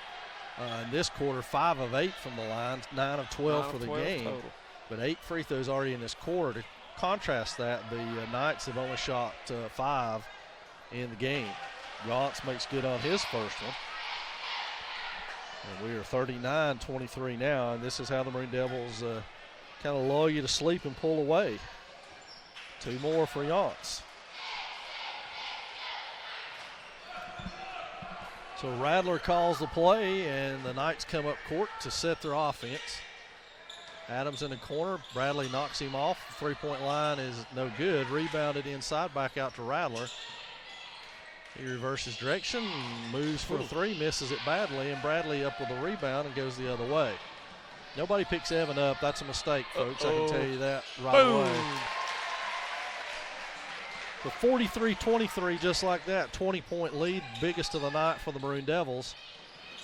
Double team, and that'll be Long in the corner. He steps back, shoots a 3, rattles out. Bradley with another rebound. He looks ahead, then chooses to pull up. Kicks it over to Yance, 3 on the way. Yance tumbles to the floor after being boxed out again. The Knights doing a yeoman's work boxing people out as hard as they can at this point. Oh, look at this. Almost stripped by Yance. And we got Treadway and Hooper checking into the lineups for each team. Treadway will get Evan Bradley, who sits down with 16 points in the game, to go along with an assist, 3 rebounds, and a couple of steals, I would imagine. He's just so efficient in what he does. Wide open from the corner, and that one rattles home for, I think, Hooper. Yep. I'll be honest, I could not see his number very well. Treadway.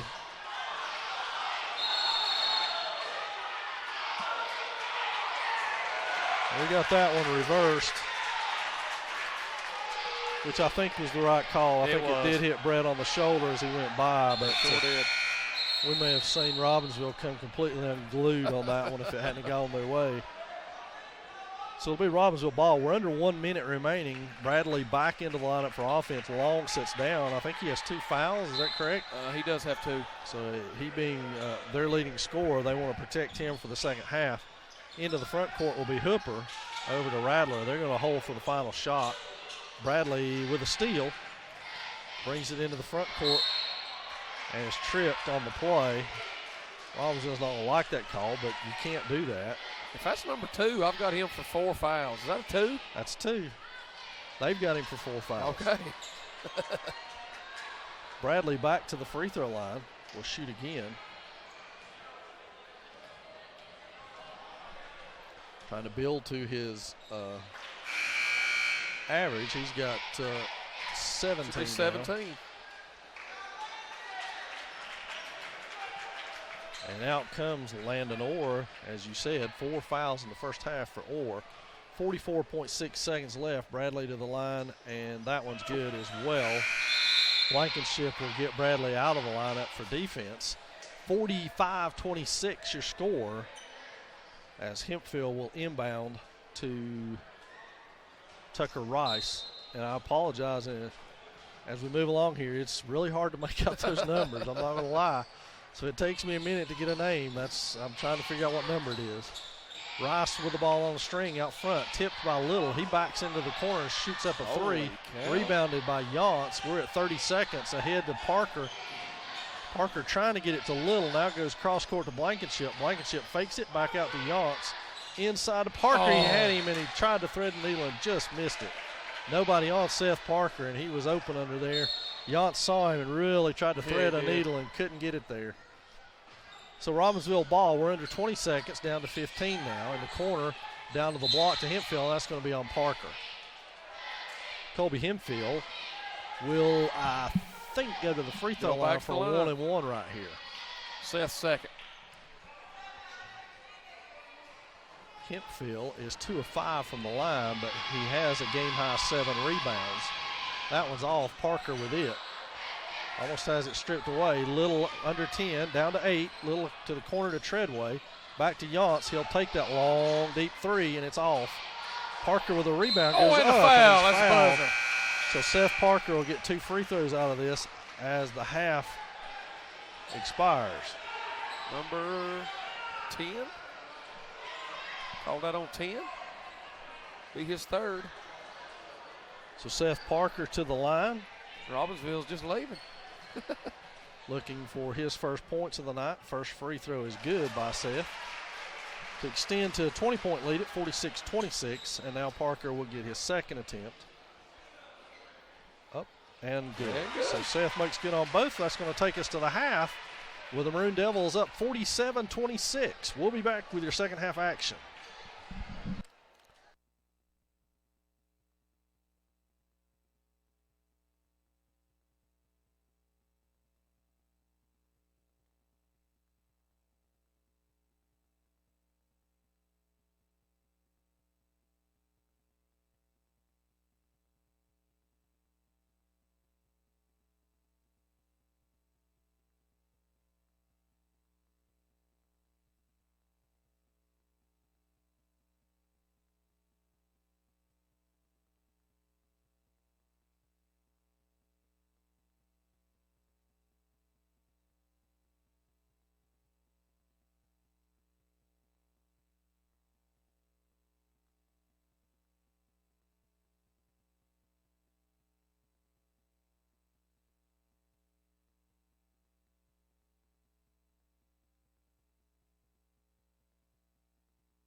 You good? Test 1, 2. We good, Joe? All right, guys, welcome back here at halftime of the boys' game as I am privileged to be up here with one of my favorite people in the world, one of our girls' basketball players, Miss Gabby Jones. Gabby, huge win for you guys tonight against Robbinsville. Went to overtime. What was that like to go ahead and get that win over a big conference rival tonight? Yeah, my whole 4 years playing on varsity, I've never beaten Robbinsville. So just to be able to do that my last year was awesome. I'll guarantee it was. What was it like there at the end? Pressure-packed situation, game tight. You hit some huge shots. What were you feeling? I just wanted the ball, really. I wanted to be the one to make that shot, to drive to the basket, to get to the free throw line. And that was very evident. We had you for 22 points tonight. You did a fantastic job, and it looked like early on you were settling for a couple of jump shots, but then as the game went on, once you got the ball in your hands, you had one thing in your mind, and that was to drive to get to the paint, try to get fouled, and you made some big shots. Was that your thought process? Yeah, I'm not very confident in my jump shot, so the closer I get to the rim, the more confident I get. Well, you should be. You're a fantastic shooter. Thank you. Well, we just want to congratulate you guys on a big win tonight. We can see the confidence building in you guys each and every game. Coach Turner does a phenomenal job with you guys. You got some big games coming up. I think we have Blue Ridge tomorrow. Yes. Rosman Friday. And then next week, I think Cherokee comes to town. What are you thinking about some of those games? I'm ready. I'm so ready. Well, good deal. Hey, good luck to you. Thanks for coming up, giving us a little bit of time. We enjoyed that game tonight, and you did a great job. Thank you. See ya.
And we're back, fans. We've got 47-26 your score. Maroon Devils on top by the largest lead of the night, 21 for them.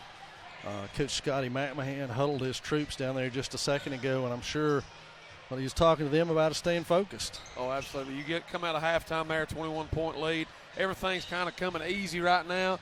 You certainly don't want letdowns, especially when you got big games ahead. That's what you got to look to at this point. We got to keep getting better. It's not about Robbinsville, it's about Swain. Well, I know the things that we've always talked about on the softball field is you're not playing an opponent, you're playing yourself. That's You've got to, you can't let down. You've got to demand that of yourself, that you're going to play the same way and find that consistency and not worry about how your opponent's playing. That's not your problem. That's exactly right. If you continue to do that, then the big games are no big deal. You're playing to yourself, trying to play, make sure you play to what you need to do instead of what you think you need to do, right. And then turning that off and turning it into a giggle fest and all that stuff when you're up big. That's just not what it's about. No, because you're not getting any better at that point. And as a coach, it makes you furious. Yeah, it does. It really does. But, with a seasoned team like this, the Maroon Devils, with as many seniors as they got, I don't think focus is as big a deal as it would be for a young team. No, I don't think so either. Try to get Coach Blankenship. We hear anything on Clayton? No, we haven't. That's a good idea. Why don't you check into that?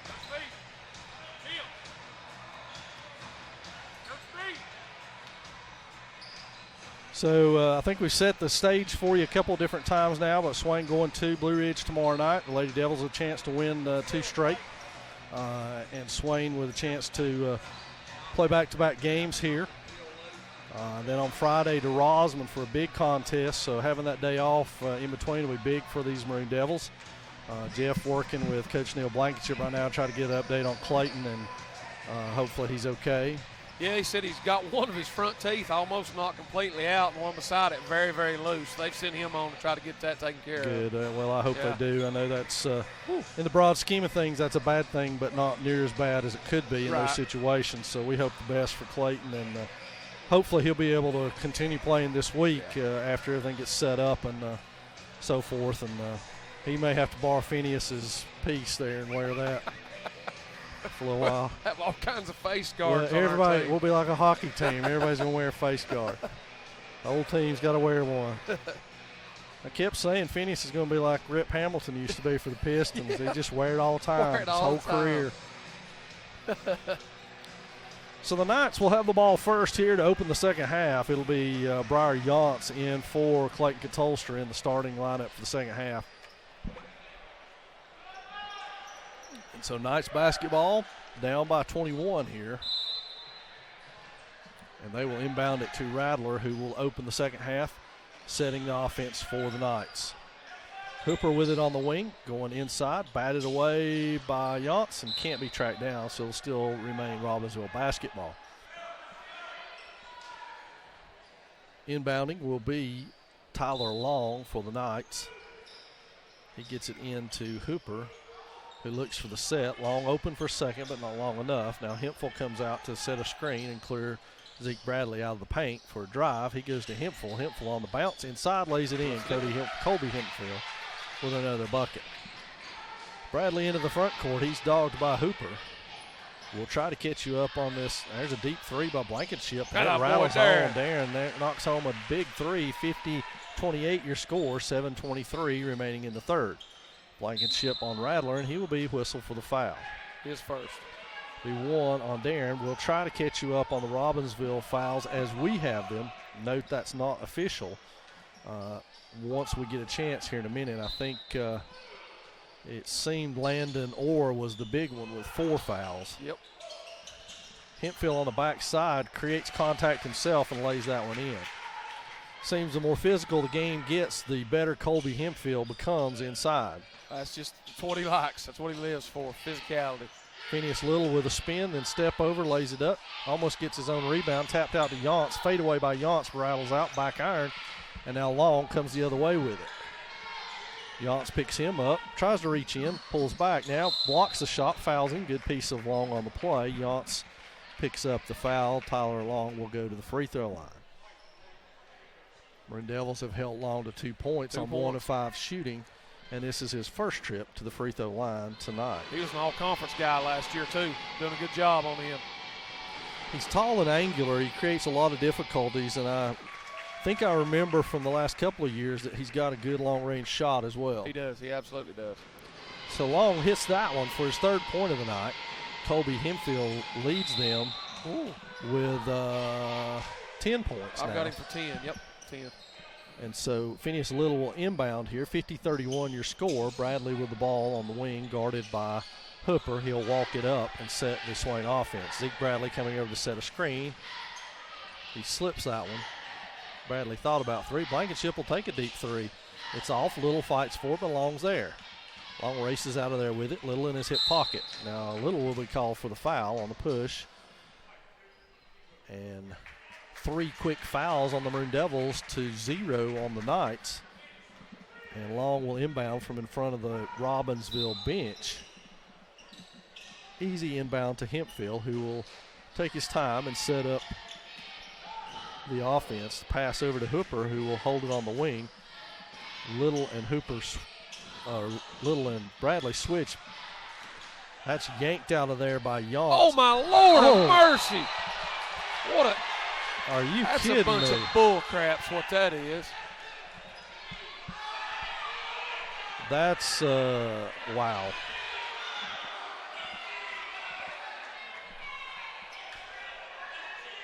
That's as sorry as it gets right there. And you can see what's going on your own, folks. Evan Bradley on the ground as he was undercut on the play cheap as it gets. by Will Hooper. And now both teams will have to show some restraint.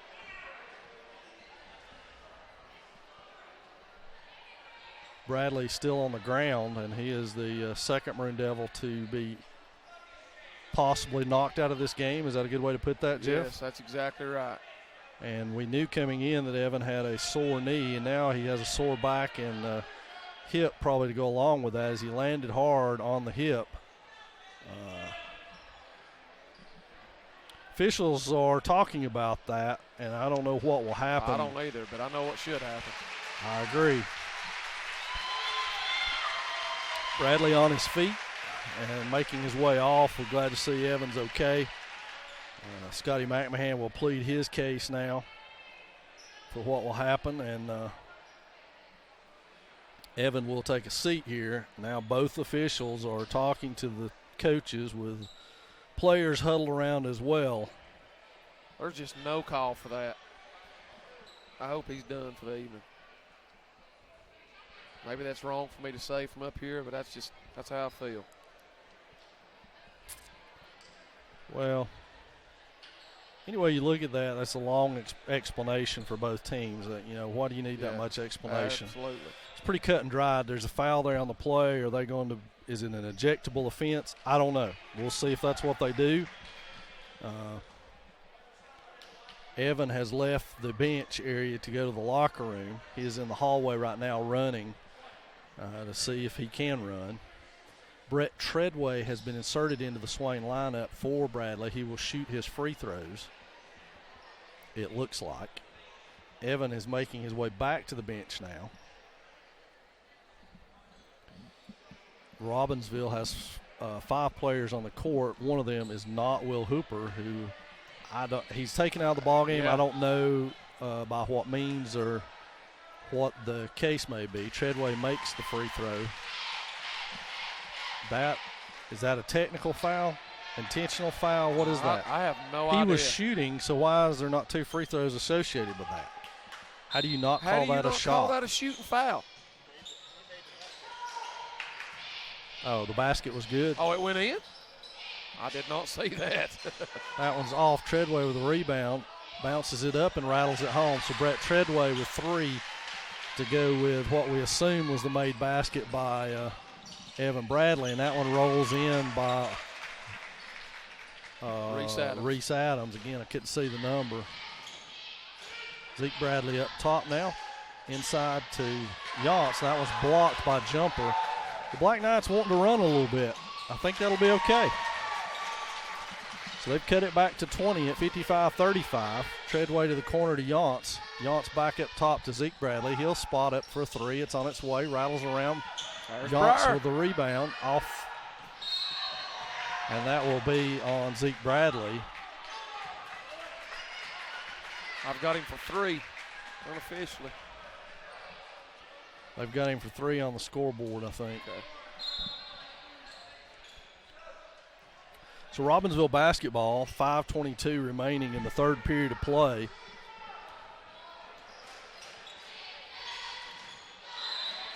Brett Treadway goes into the stands after that one, and now Seth Parker checks in. He's got Zeke Bradley, as we said, third foul on Bradley. So he takes a seat, and Parker will come in to do battle with Colby Hempfield now. Rattler with a running one-hander off. Blankenship secures that, heads the other way, gets through the Hempfield stop sign, and finds Treadway in the corner, back out to Blankenship. Ball fake to Yance. Yance to the free throw line, pulls it back out. Blankenship to the corner now. Little spins, weaves, back to Blankenship. Ball fake. Yance with a deep three again, off the front iron. Long gets it. Rattler comes away with it. Little up the front court. Good defense by Blankenship, and that'll be Swain basketball. And we got a timeout, Swain, and that'll give us a chance to say Evan Bradley now with 20 points on the night, 7 of 8 from the free throw line, 3 of 4 from three-point range, 3 rebounds. Don't know if his night is done. He has returned to the Swain bench. We do know that Clayton Katolster's night is over, and Clayton is going to be okay, but he has gone to get his teeth looked at, which he had almost knocked out there at one point. So a very physical ball game, even more physical at this point with Bradley going down. We don't know the status of Will Hooper, who committed that foul. We do know that we got one free throw out of it, but that was the and one portion of the foul, and then Swain got the ball underneath. So I guess they call that during the shot and flagrant. I don't have any idea. I can't explain it. I absolutely can't explain it. Well, both coaches got long and lengthy explanations about that. Will Hooper got a long and lengthy explanation out of it. We weren't privy to any of those conversations, though, so we'll refrain from guessing and just report what we see, which was a three-point play in the ball for Swain. So now the Maroon Devils segue into their offense. They look for Parker on the block. He goes up, kisses it off the glass, doesn't get it. It's pulled out of there by Adams, who goes the other way. Blankenship rips it away into the front row of the stands, and it will be Robbinsville basketball. So inbound to Rattler on the side. He goes corner to Jumper inside to Hempfield, steamrolls his way across the lane and gets that to fall. Foul on Parker. And now foul trouble mounting for Swain's post players. That'll be three for Seth, yes. 3 on Seth. Basket good by Hempfield, puts him up to 12 on the game, sends him back to the free throw line where he's 2 of 6 on the evening. Make it 3 of 7. Yance inbounds to Treadway, who comes up court setting the offense. Stolen by Hempfield, kicked it ahead to Jumper. Jumper caught that but could not save it in bounds. So it's going to be Swain basketball. Brett will inbound it. He can't inbound it to himself. Long is holding him. And that now should be a technical foul. These referees cannot let these kids act that way. I agree. Yeah. And it'll be Swain basketball. And we still need somebody to inbound the ball for Swain. Who's he calling it on? That's on Phineas. Are you kidding me? What in the world is going on?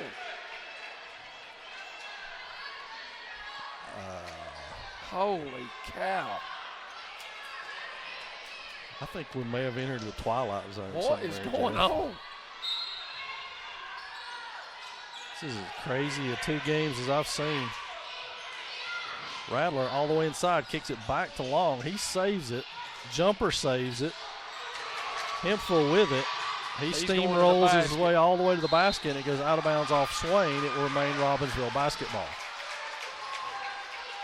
And Kerry Powell on the court to tell them to clean up the sweat. Way to take charge, Kerry. So, to set the stages of what has been a wild and crazy game, to say the least, it will be Robbinsville ball underneath. It's 55-38, a chance for the Knights to cut it to 15, as close as they've been since the second quarter.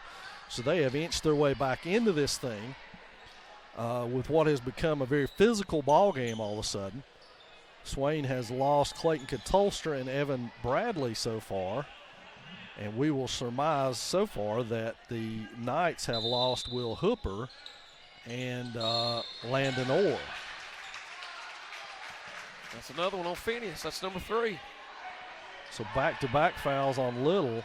And we are already in 1-1, and we're not even halfway through the third period. So much for you and I getting dinner anytime. No, tonight. it ain't going to happen. No. Jody, if you're keeping tabs at home, keep those tacos warm. Keep them warm, that's right. Jeff will be home shortly. Woo. So Long makes that free throw. And one more will put it back to 15 for the Knights. Long up to 6 points. And they extend the pressure. Blankenship back to Yance. Nobody picks up Briars. He steams into the front court, finds Treadway, walk-in 3, rattles out, rebound by Adams, and we've got another foul on the Maroon Devils. That one's on Yance. That's his third. So 3 on Yance, 3 on Parker, 3 on Little. Are we going to have anybody left to play this ball game is the question. And Zeke. Zeke with 3. To the line will be Reese Adams to shoot 1 and 1, and it's 8 fouls to 1. 8-1 in this third quarter. So Adams makes it a 13-point lead as this lead is vanishing quickly for the Maroon Devils. And that's tipped out of bounds by Swain. It'll go Swain basketball, but it looked like Phineas tipped that out of bounds.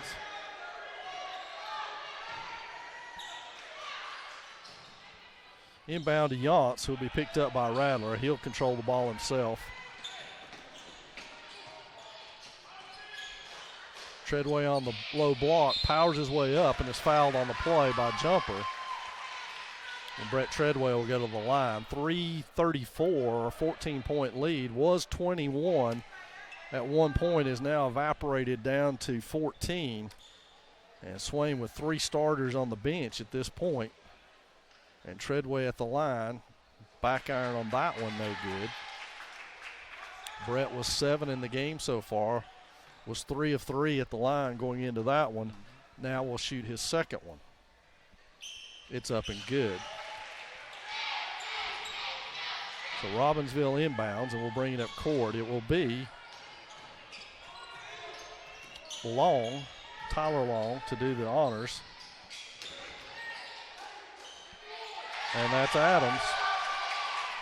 And Seth Parker unable to challenge that shot because of the foul trouble. Treadway misses it, but Parker with a rebound, ripped out of there by Rattler, and we got a jump ball. It'll stay Swain's ball.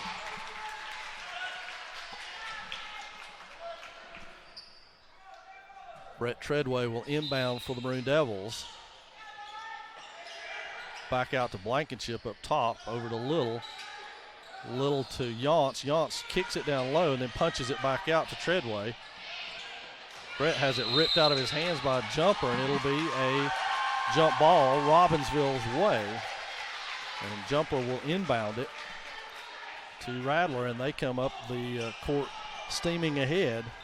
Long 3 on the way, and that one's short. It'll go out of bounds, and it will be Swain basketball. Robbinsville continues their pressure.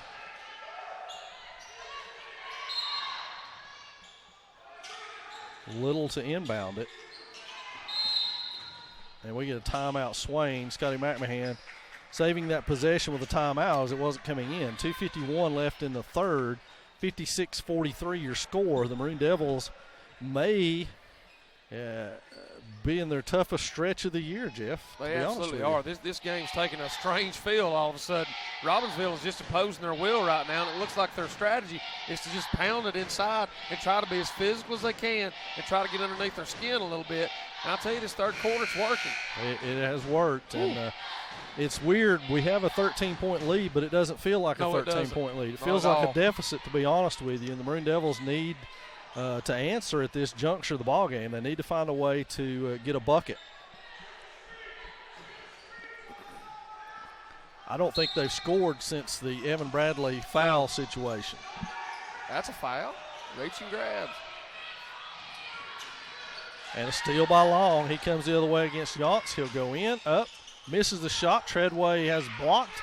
Back to Parker to Little. Little 1-on-3. Will he pull it up? No, he goes hard to the hole and misses the shot. We'll go to the free throw line. Number 3, Rattler, his third. So 2 shots for Phineas Little. The 2:36 mark of the third. And Little cans that one calmly. Phineas now with 13 on the night.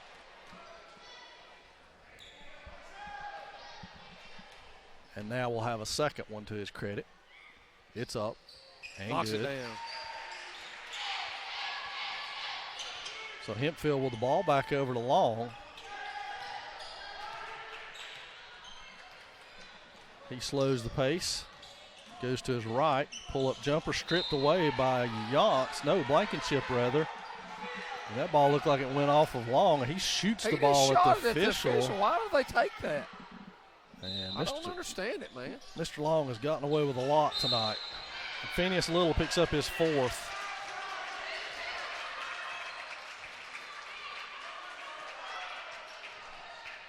Nolan Arkansas up off the Swain bench. He'll get Little out with 4. We're shooting 2 the rest of the way, aren't we? Or are we done 10 yet? I think it is.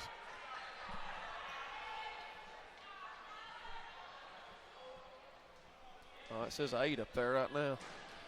Long, it's a 1-and-1. Long will shoot 1-and-1 right here. Makes the first one.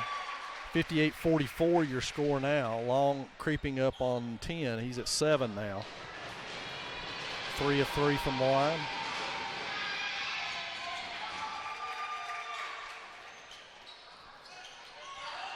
It's easy to press when you're doing that. They finally got him. He's been doing that for 2 quarters. 15. It's his third. Well, it's only the 4th team foul here in the second half. So Swain will go again. Pressure again.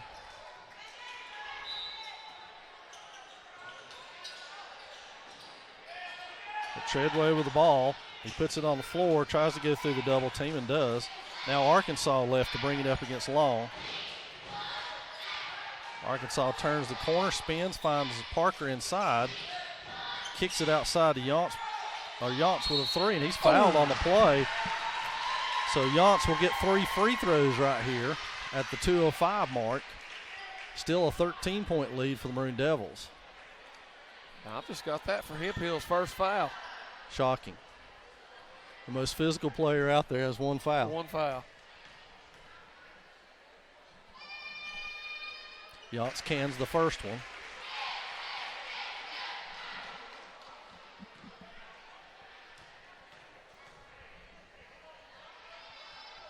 Second one good by Breyer, and off the bench for the Black Knights, Jacob Morgan and Bailey Hall. Get Jumper and Hempfield here in the final 2 minutes to give them a breather as they climb back in this thing. Now a 15-point lead. Yance can make it 16 and does. 5 of 5 from the line. 2 minutes exactly remaining in the third period of play. Yance gets a hand on that, knocks it out. That's Adams spinning his way towards the basket. Arkansas with a steal, and he gets fouled on the play. Number 20. By Morgan. His first. It should be out on the side. We're nowhere near a 1-and-1 yet, are we? No. 6 fouls is all.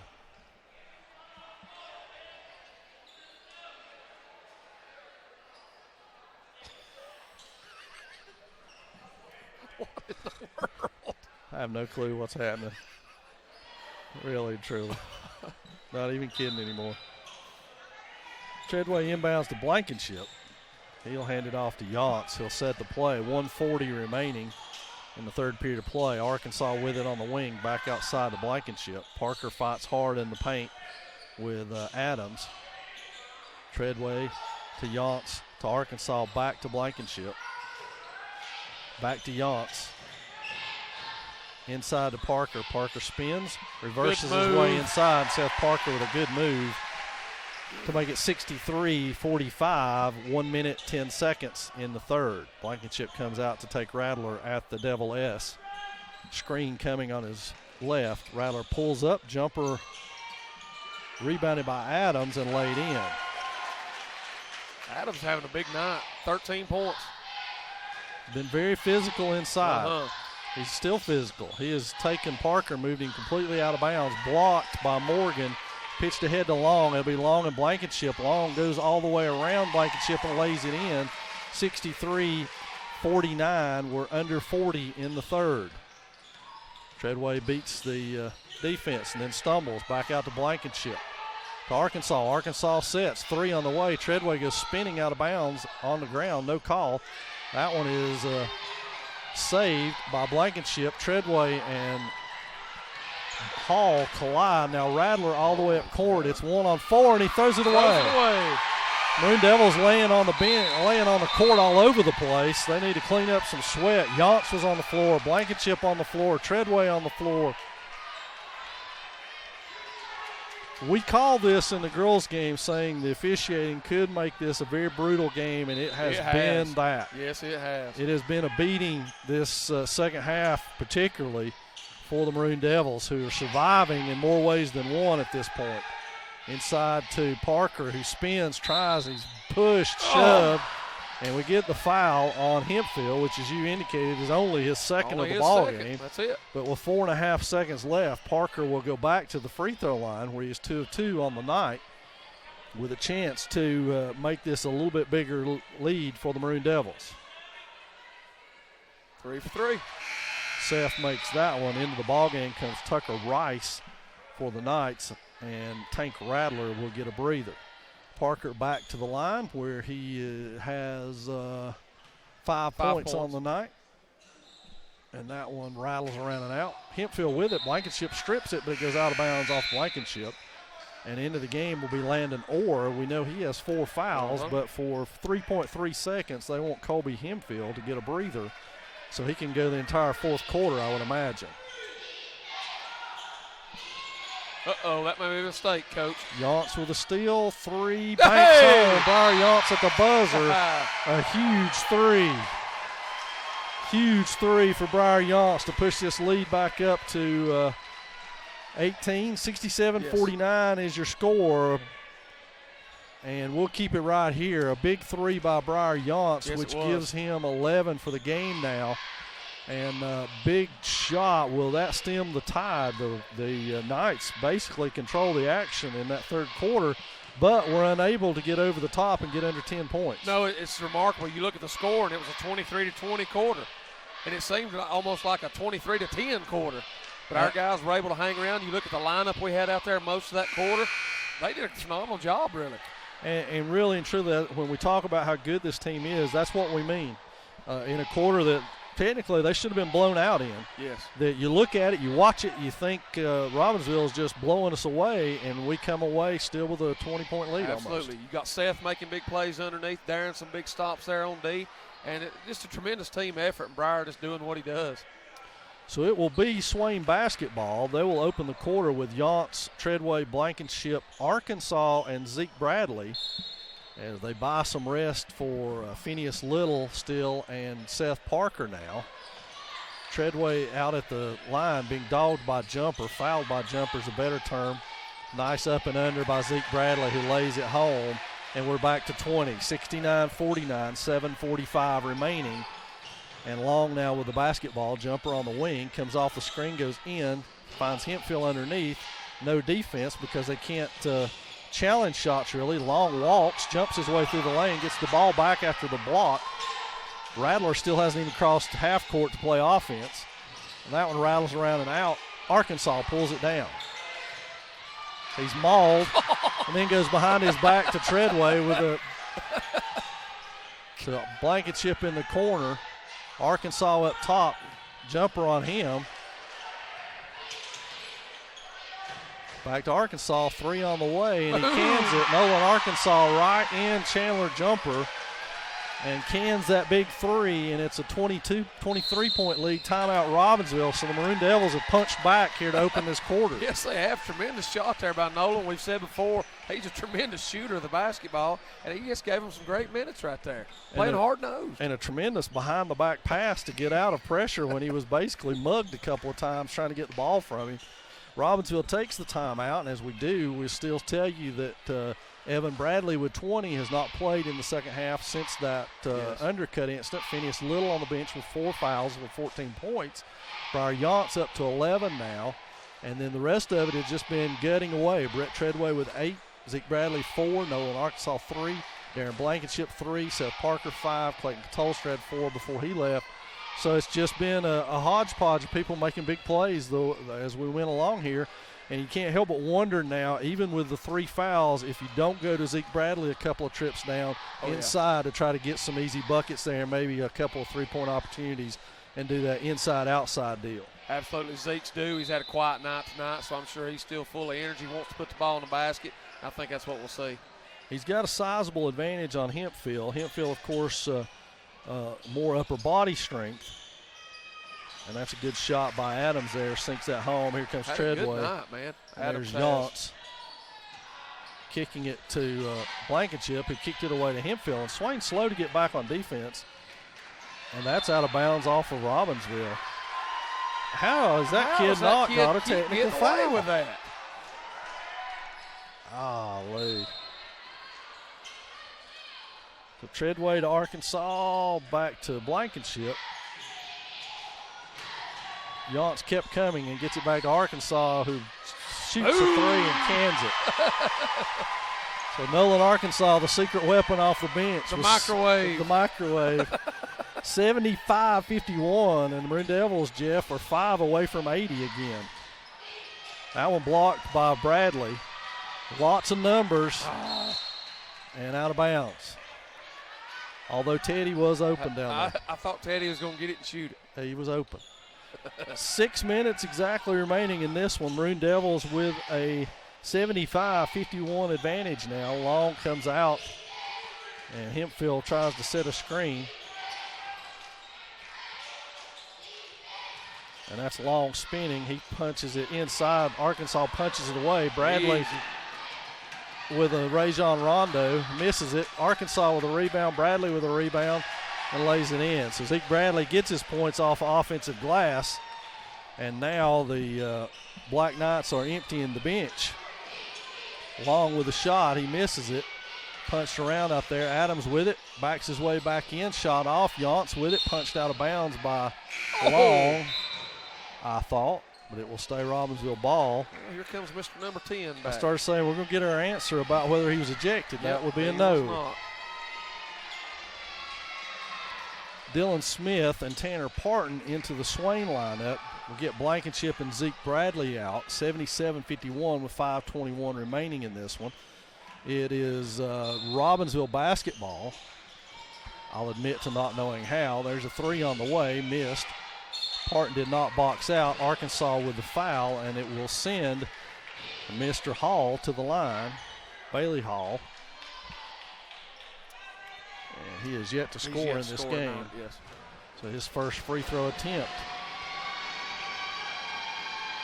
Back iron and no good.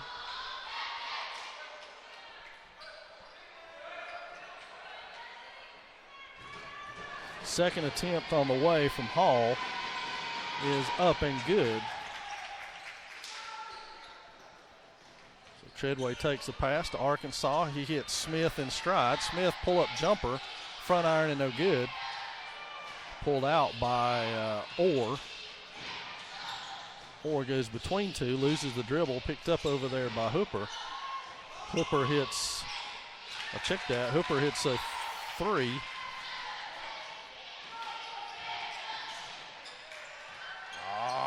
Swain needs to slow down just a little bit. This lead's not that big. Treadway with a swipe. Now he'll go in and get fouled by Rice on that play. He and Treadway showed great sportsmanship with each other, and that's what we want to see. And so Treadway will get a pair of free throws here, a chance to get Brett in double digits for the night. He's sitting on 8.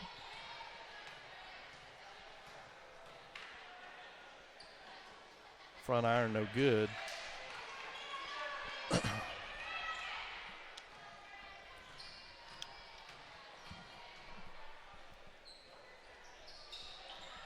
Hits his second one, so Treadway now to 9 points on the night. Tucker Rice will bring it front court, 4:37 and counting in this one. Maroon Devils 78-55. That's Bailey Hall giving go cut. Yance pokes it away to Arkansas. He has it poked away and saved over there by Hooper. Hooper races the other way, now has a wide open shot to the basket and scores easily.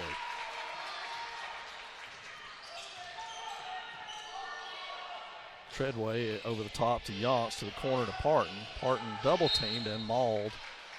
Will be fouled, and that should bring Tanner Parton to the line to shoot a 1-and-1. Or that should be his fifth by our count. But we were obviously mistaken. Wrong again. They had 4 up there earlier. Parton goes to the line, 4:05 remaining in this one. Boy.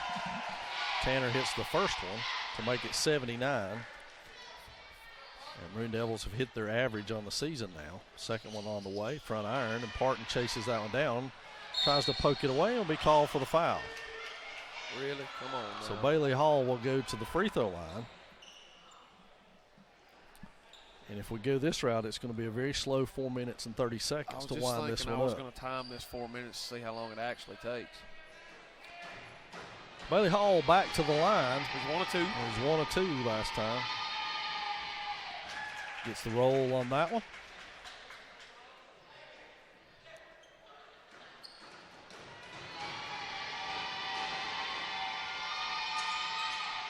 That one goes. Yance will inbound it now to Arkansas. All the way down court and intercepted. Now the Knights with numbers. Back out up top. 3 on the way. That one rattles around and out. Arkansas can't get it inside, and that one's blocked by Parton from behind. Let's see who that foul's on. Ooh, boy. Number 4? That was on Parton. He got an awful lot of basketball. Yes, he sure did. Thought it was going to be a jump ball, if anything. So back to the free throw line is Morgan. Nothing tonight. Oh, he's not been to the line. My bad. I think I just erroneously assumed all of the Black Knights had been to the free throw line at some point. Look at that hustle. Danny Schuler over there cleaning that up. Yeah, that a boy. Notice, though, he's not bending down to do it. He's a Hall of Famer, folks. He's going to have to work on his flexibility. He's going to have to work on that. You can tell he doesn't do that much. No. Free throw good, and that's going to bring a substitution. Yes. Grant Ruthig has got Jacob Morgan out of this game. 79-60, 3:43 remaining. Yance with the inbounds pass goes back to Arkansas. Arkansas dribbles it. No-look pass. Dylan Smith is not going to get there, but he saves it, and we all knew Dylan was going to go crashing into that wall to save it, or through it if need be.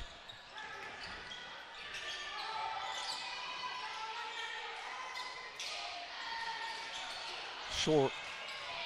Knights with a rebound, back inside, up, off.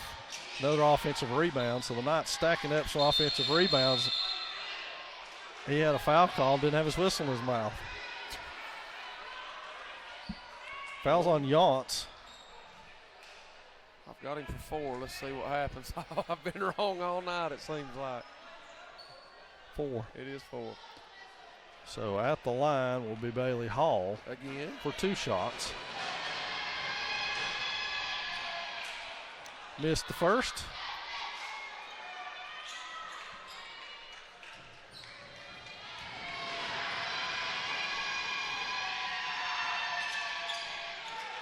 And hits the second one. Yaunts to Arkansas to Treadway to break the press. Treadway into the front court, kicks it back over, stolen by Hall. Now Rice brings it up court.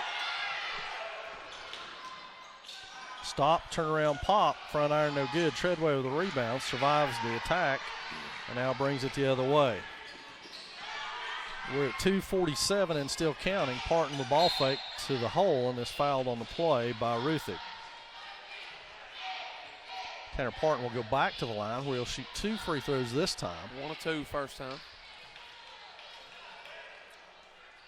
Yaunts with 6 assists and 5 rebounds to go along with 11 points.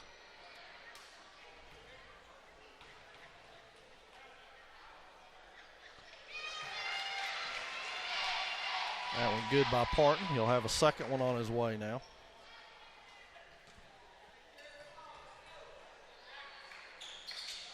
That one rattles around and out. Rebounded over there by Orr. Sprinting ahead is Ruthig. Kicks it out. Behind the back dribble. Ball fake. Got a shot up on its way. Arkansas with a miss. Kicks it out to Yaunts as he heads up court with 2:30. Still in this one. Parton in the corner. Thought about a 3. Kicks it around. All the way around and in. Tanner Parton with another bucket. 4 points. Maroon Devils have hit 80 again. 82-61. And a foul on Arkansas or Treadway 1, and Landon Orr will go to the line. Number 11. So Brett Treadway with the foul. 2:12 remaining. And Landon Orr to the free throw line. And he has not shot a free throw yet, so he'll get his opportunity.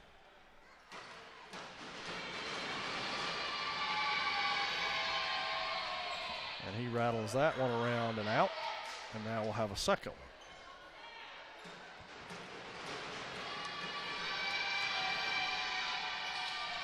Makes good on that one. 82-62 now your score. Treadway into the front court, pulls that one back out, thinks better of it. Now we'll slow things down. Tanner Parton in the corner, lets her fly. That one's off, but Dylan Smith under there, and he is blocked but fouled by Will Hooper. It should be his 5th. That should be 5.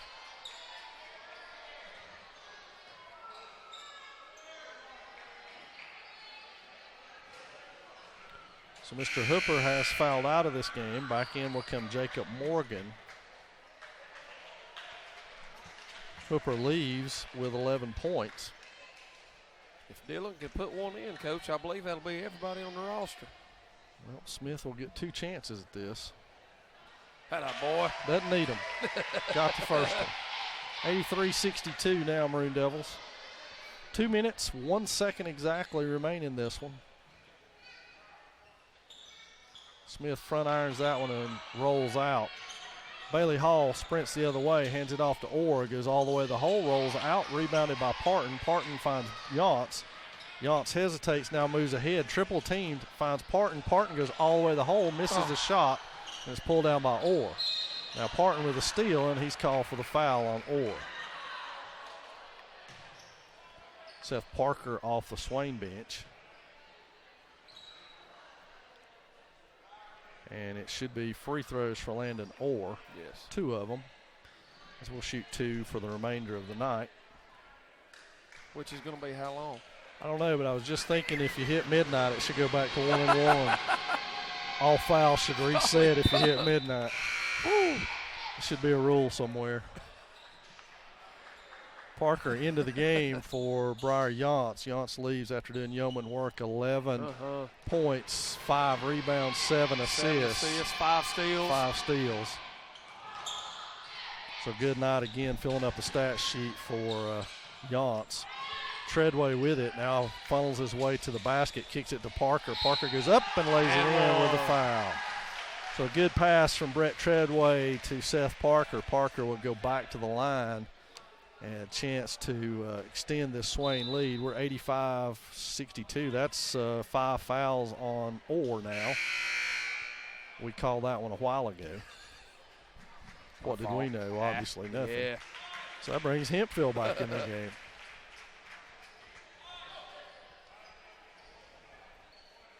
So Parker with another free throw. And that one rattles out, but Arkansas grabs it, puts it back up, misses it, and it's pulled out of there by Tucker Rice, who now will try to beat the Swain double team and kick it ahead. Nolan Arkansas had it for a moment and then lost it out of bounds. 124, 85-62, Robbinsville basketball. Tucker Rice with it, dribbles in, head fakes, goes inside, kicked by Smith. Kicked ball will give the Knights the ball underneath with 1:19 remaining, 85-62, your score. Hempfield inside against Smith. There's two that were made to bang on each other a little bit. He probably took Dylan on a dive a time or two. Yeah. That's a foul on Hempfield. I think it was on Parker. We'll send him back to the line. Seth was 7 on the night so far, but 6 big rebounds off the bench. So good night for Seth. These reserves, you can't say enough about them. There aren't reserves in any sport. We all know that. There's just people who are waiting on their chance to contribute rather than contributing right away. And these guys have really taken advantage of that, and it's a win-win in that they've played a ton of minutes tonight. And tomorrow night they'll get to play some more minutes and keep everybody fresh for a stretch run at this thing down we head down the home stretch in the Smoky Mountain Conference. I'll tell you what else it does. Their practices must be phenomenal right now. To be able to put up somebody like a Seth to beat and bang in there with Zeke, you talk about getting each other better. Yeah. Wow. That's on Parker. 2 shots for Jacob Morgan. Not sure what Parker's foul situation is. I know he was in foul trouble there at one point. I can't find them. There they are. He's got 4. Free throw good by Morgan. He'll get a second one here. It's 85-63. We'll be back with you next Tuesday as the Bobcats come to town. Jeff and I will have a call for you on the varsity game starting at 6 o'clock. So tune in for that one. That one's one we can pretty much guarantee when the start time will be because there'll be no JV games in front of it. And then the next game we'll have for you after that is the Cherokee Showdown on that Thursday. In between, Swain goes to Rosman for a big game with the Tigers, and that one should be a dandy. We won't have the call on that one, but keep up with everything Swain High, MaroonDevils.com. Also on the Maroon Devils Facebook page. And you can follow us on Twitter at Maroon_machine as well. So all your social media needs and every way in the world to keep up with the Maroon Devils. Jeff, a total of 7 articles posted this morning on Maroon Devils and Lady Devils. I saw them. So if you subscribe to the Maroon Devils Network, you'll get those automatically in your inbox and be able to keep up with them. And we'll have a fresh batch going out tomorrow morning as well. Wrestling team at Murphy tonight for a big one with the Bulldogs, so we'll have a report for that one hopefully for you tomorrow as well, along with reports on 2 big wins here tonight for the Maroon Devils, who have swept Robbinsville. JVs, varsity girls, and varsity boys all going to come away with wins tonight. 85-67, 20 seconds and counting remaining in this one. Treadway walks it up against the pressure. And Teddy was open again. He's got to be ready. They're trying to hit him, I'm telling you. He has to have his hands ready to receive that pass. Somebody's going to have to coach him up a little bit over there. I'll go catch it for him if he'll shoot it. 3 in the corner on its way by Ruthig, and it's off. Parker with a rebound, and Treadway's got a breakaway. He'll ease up, try to stop. And we're to 3-2 and 1. The Maroon Devils are going to take a 85-67 win tonight. And to say they ground that one out would be an understatement. It was a brutal contest. The Maroon Devils doing a great job of just grind ball and taking the win as they got it there. Absolutely. So to wrap up your scoring, Evan Bradley with 20, Phineas Little 14, Briar Yance 11, and Brett Treadway ends with 9. That's going to wrap it up here from Swain High School. Remember, we'll be back with you next Tuesday as the Maroon Devils host the Bobcats in non-conference action. So long, fans.